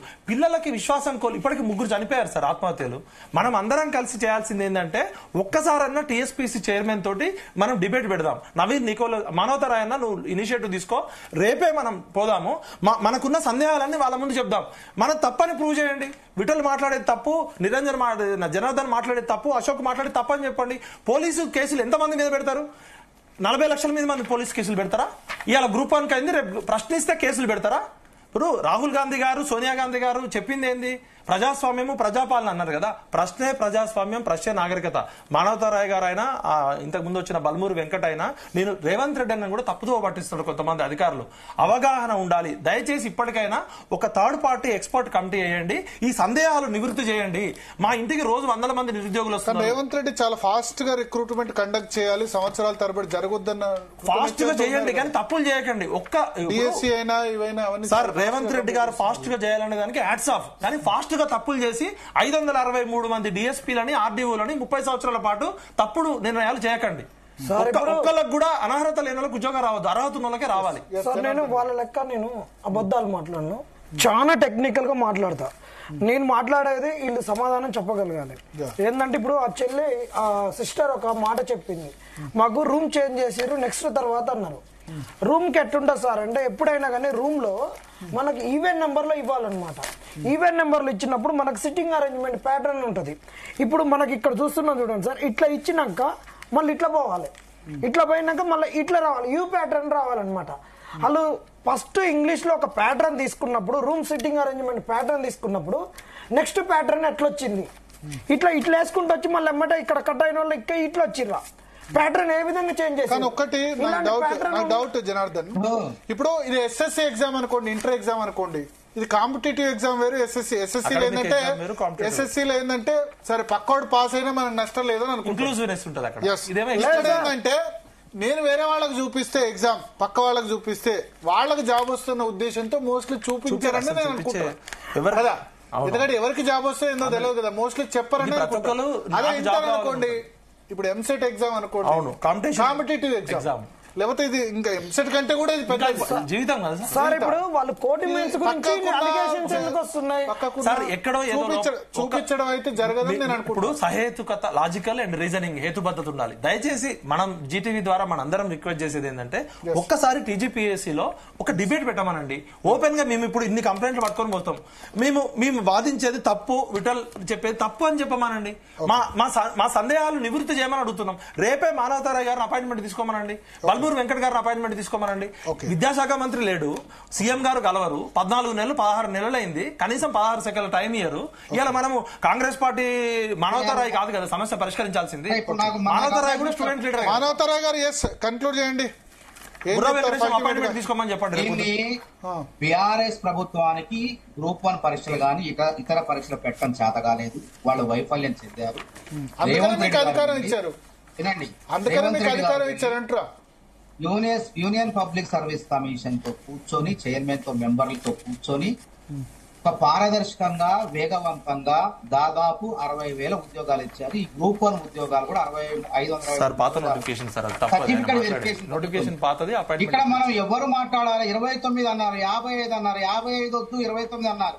29 తీసుకొచ్చిన తర్వాత 29 వద్దని చెప్పి 55 వద్దన్నోళ్ళే మళ్ళా పోయి అదే కావాలని చెప్పి. సార్ మరి మీరు ట్రాన్స్పరెన్సీ అంటున్నారు, ఈ వెబ్ నోట్ పెట్టిన విత్ ఇన్ 1 డే ఎందుకు తీసేసారు? ఇది ట్రాన్స్పరెన్సీనా? ఇది ఇదిగో ఇందులో ఇక్కడ రాశారు చూడండి sir, transparency and accountability before hosting the marks in the candidates login. మరి ఇది అకౌంటబిలిటీ, ఇది ట్రాన్స్పరెన్సీనా? చాలా సార్లు వెబ్ నోట్స్ పెట్టడం తీసేయడం కరెక్టా? అందుకే నీ దృష్టి మొత్తం కూడా ఎగ్జామ్స్ మీద పెట్టంటన్నా. నువ్వు అది చెప్పకుండా నువ్వు నీ దృష్టి కూడా పార్టీలు మారకుండా చూసుకో. నువ్వు ఎగ్జామ్స్ మీద పెట్టడం కాదు, పర్సనల్స్ నువ్వు మాట్లాడకు. నేను మాట్లాడి లేపిందని మాట్లాడు, నువ్వు పర్సనల్ మాట్లాడుతూ నేను పర్సనల్ మాట్లాడతా. జనార్దన్ లాంటి వాళ్ళని కొంతమంది జనార్దన్ లాంటి వాళ్ళకు పర్సనల్ మాట్లాడకు మీరు. పార్టీ మాకు దక్కని ఇంకెవరికి దక్కడానికి ఎవరికి దక్కాలంటున్నా? కాబట్టి ఈ విధంగా కుట్రలు చేస్తున్నారు. మేమేమంటారు? వెబ్ నోట్ ఎందుకు డిలీట్ చేశారు? ప్రెసెంట్ ఫామ్ లో ఎగ్జామ్ కంటిన్యూ ఈ దశలో కూడా టైం తక్కువ ఉంది. మానవతారాయ్ గారు మళ్ళీ ఆల్రెడీ 1.5 hours పైగా, ఎందుకంటే ఇంపార్టెంట్ టాపిక్ కాబట్టి మాట్లాడాను. రాజకీయ ఉచ్చులో పడిపోయి, రాజకీయ పార్టీల మత్తులో పడిపోయి మీరు ఒకటే సూటి క్వశ్చన్, ప్రెసెంట్ ఫామ్ లోనే ఎగ్జామ్ కంటిన్యూ అయితే బెటరా, ప్రెసెంట్ ఫామ్ లోనే ఎగ్జామ్ ఉండాలా, ఏమైనా చేంజెస్ చేయాలా? మీ ఒపీనియన్? డిస్క్రిప్టివ్ ఉండాల్సిందే, ఎందుకంటే వాళ్ళు భవిష్యత్తులో సివిల్ సర్వెంట్లు అవుతారు. కాబట్టి మనం ఏం చేయాలా? గుండుకు పుండు అయితే తలనరుకోం. వ్యవస్థలో ఎవరు తప్పు చేసి ఇంటర్వ్యూ ఉండాలా? వ్యవస్థను మొత్తం రద్దు చేయం. ఇంటర్వ్యూలు ఎందుకు వస్తున్నామంటే మేమే గత ప్రభుత్వంలో ఘనకార్యాన్ని నేనే బయట పెట్టినా.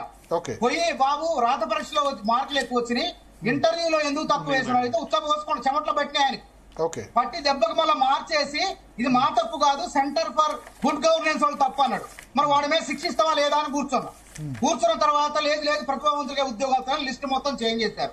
కాబట్టి మళ్ళీ మేము కొట్లాడింది ఏంటంటే రాష్ట్ర స్థాయిలో జరిగే పరీక్షలు గ్రూప్ 1 అనేది సివిల్ సర్వీస్. నీ కొట్లాటనైతే నేను గొప్పగా చెప్పుకుంటా, ఇప్పుడు మేమున్న తప్పులు చెప్తేనే రాజకీయాలు చేస్తారా మీరు?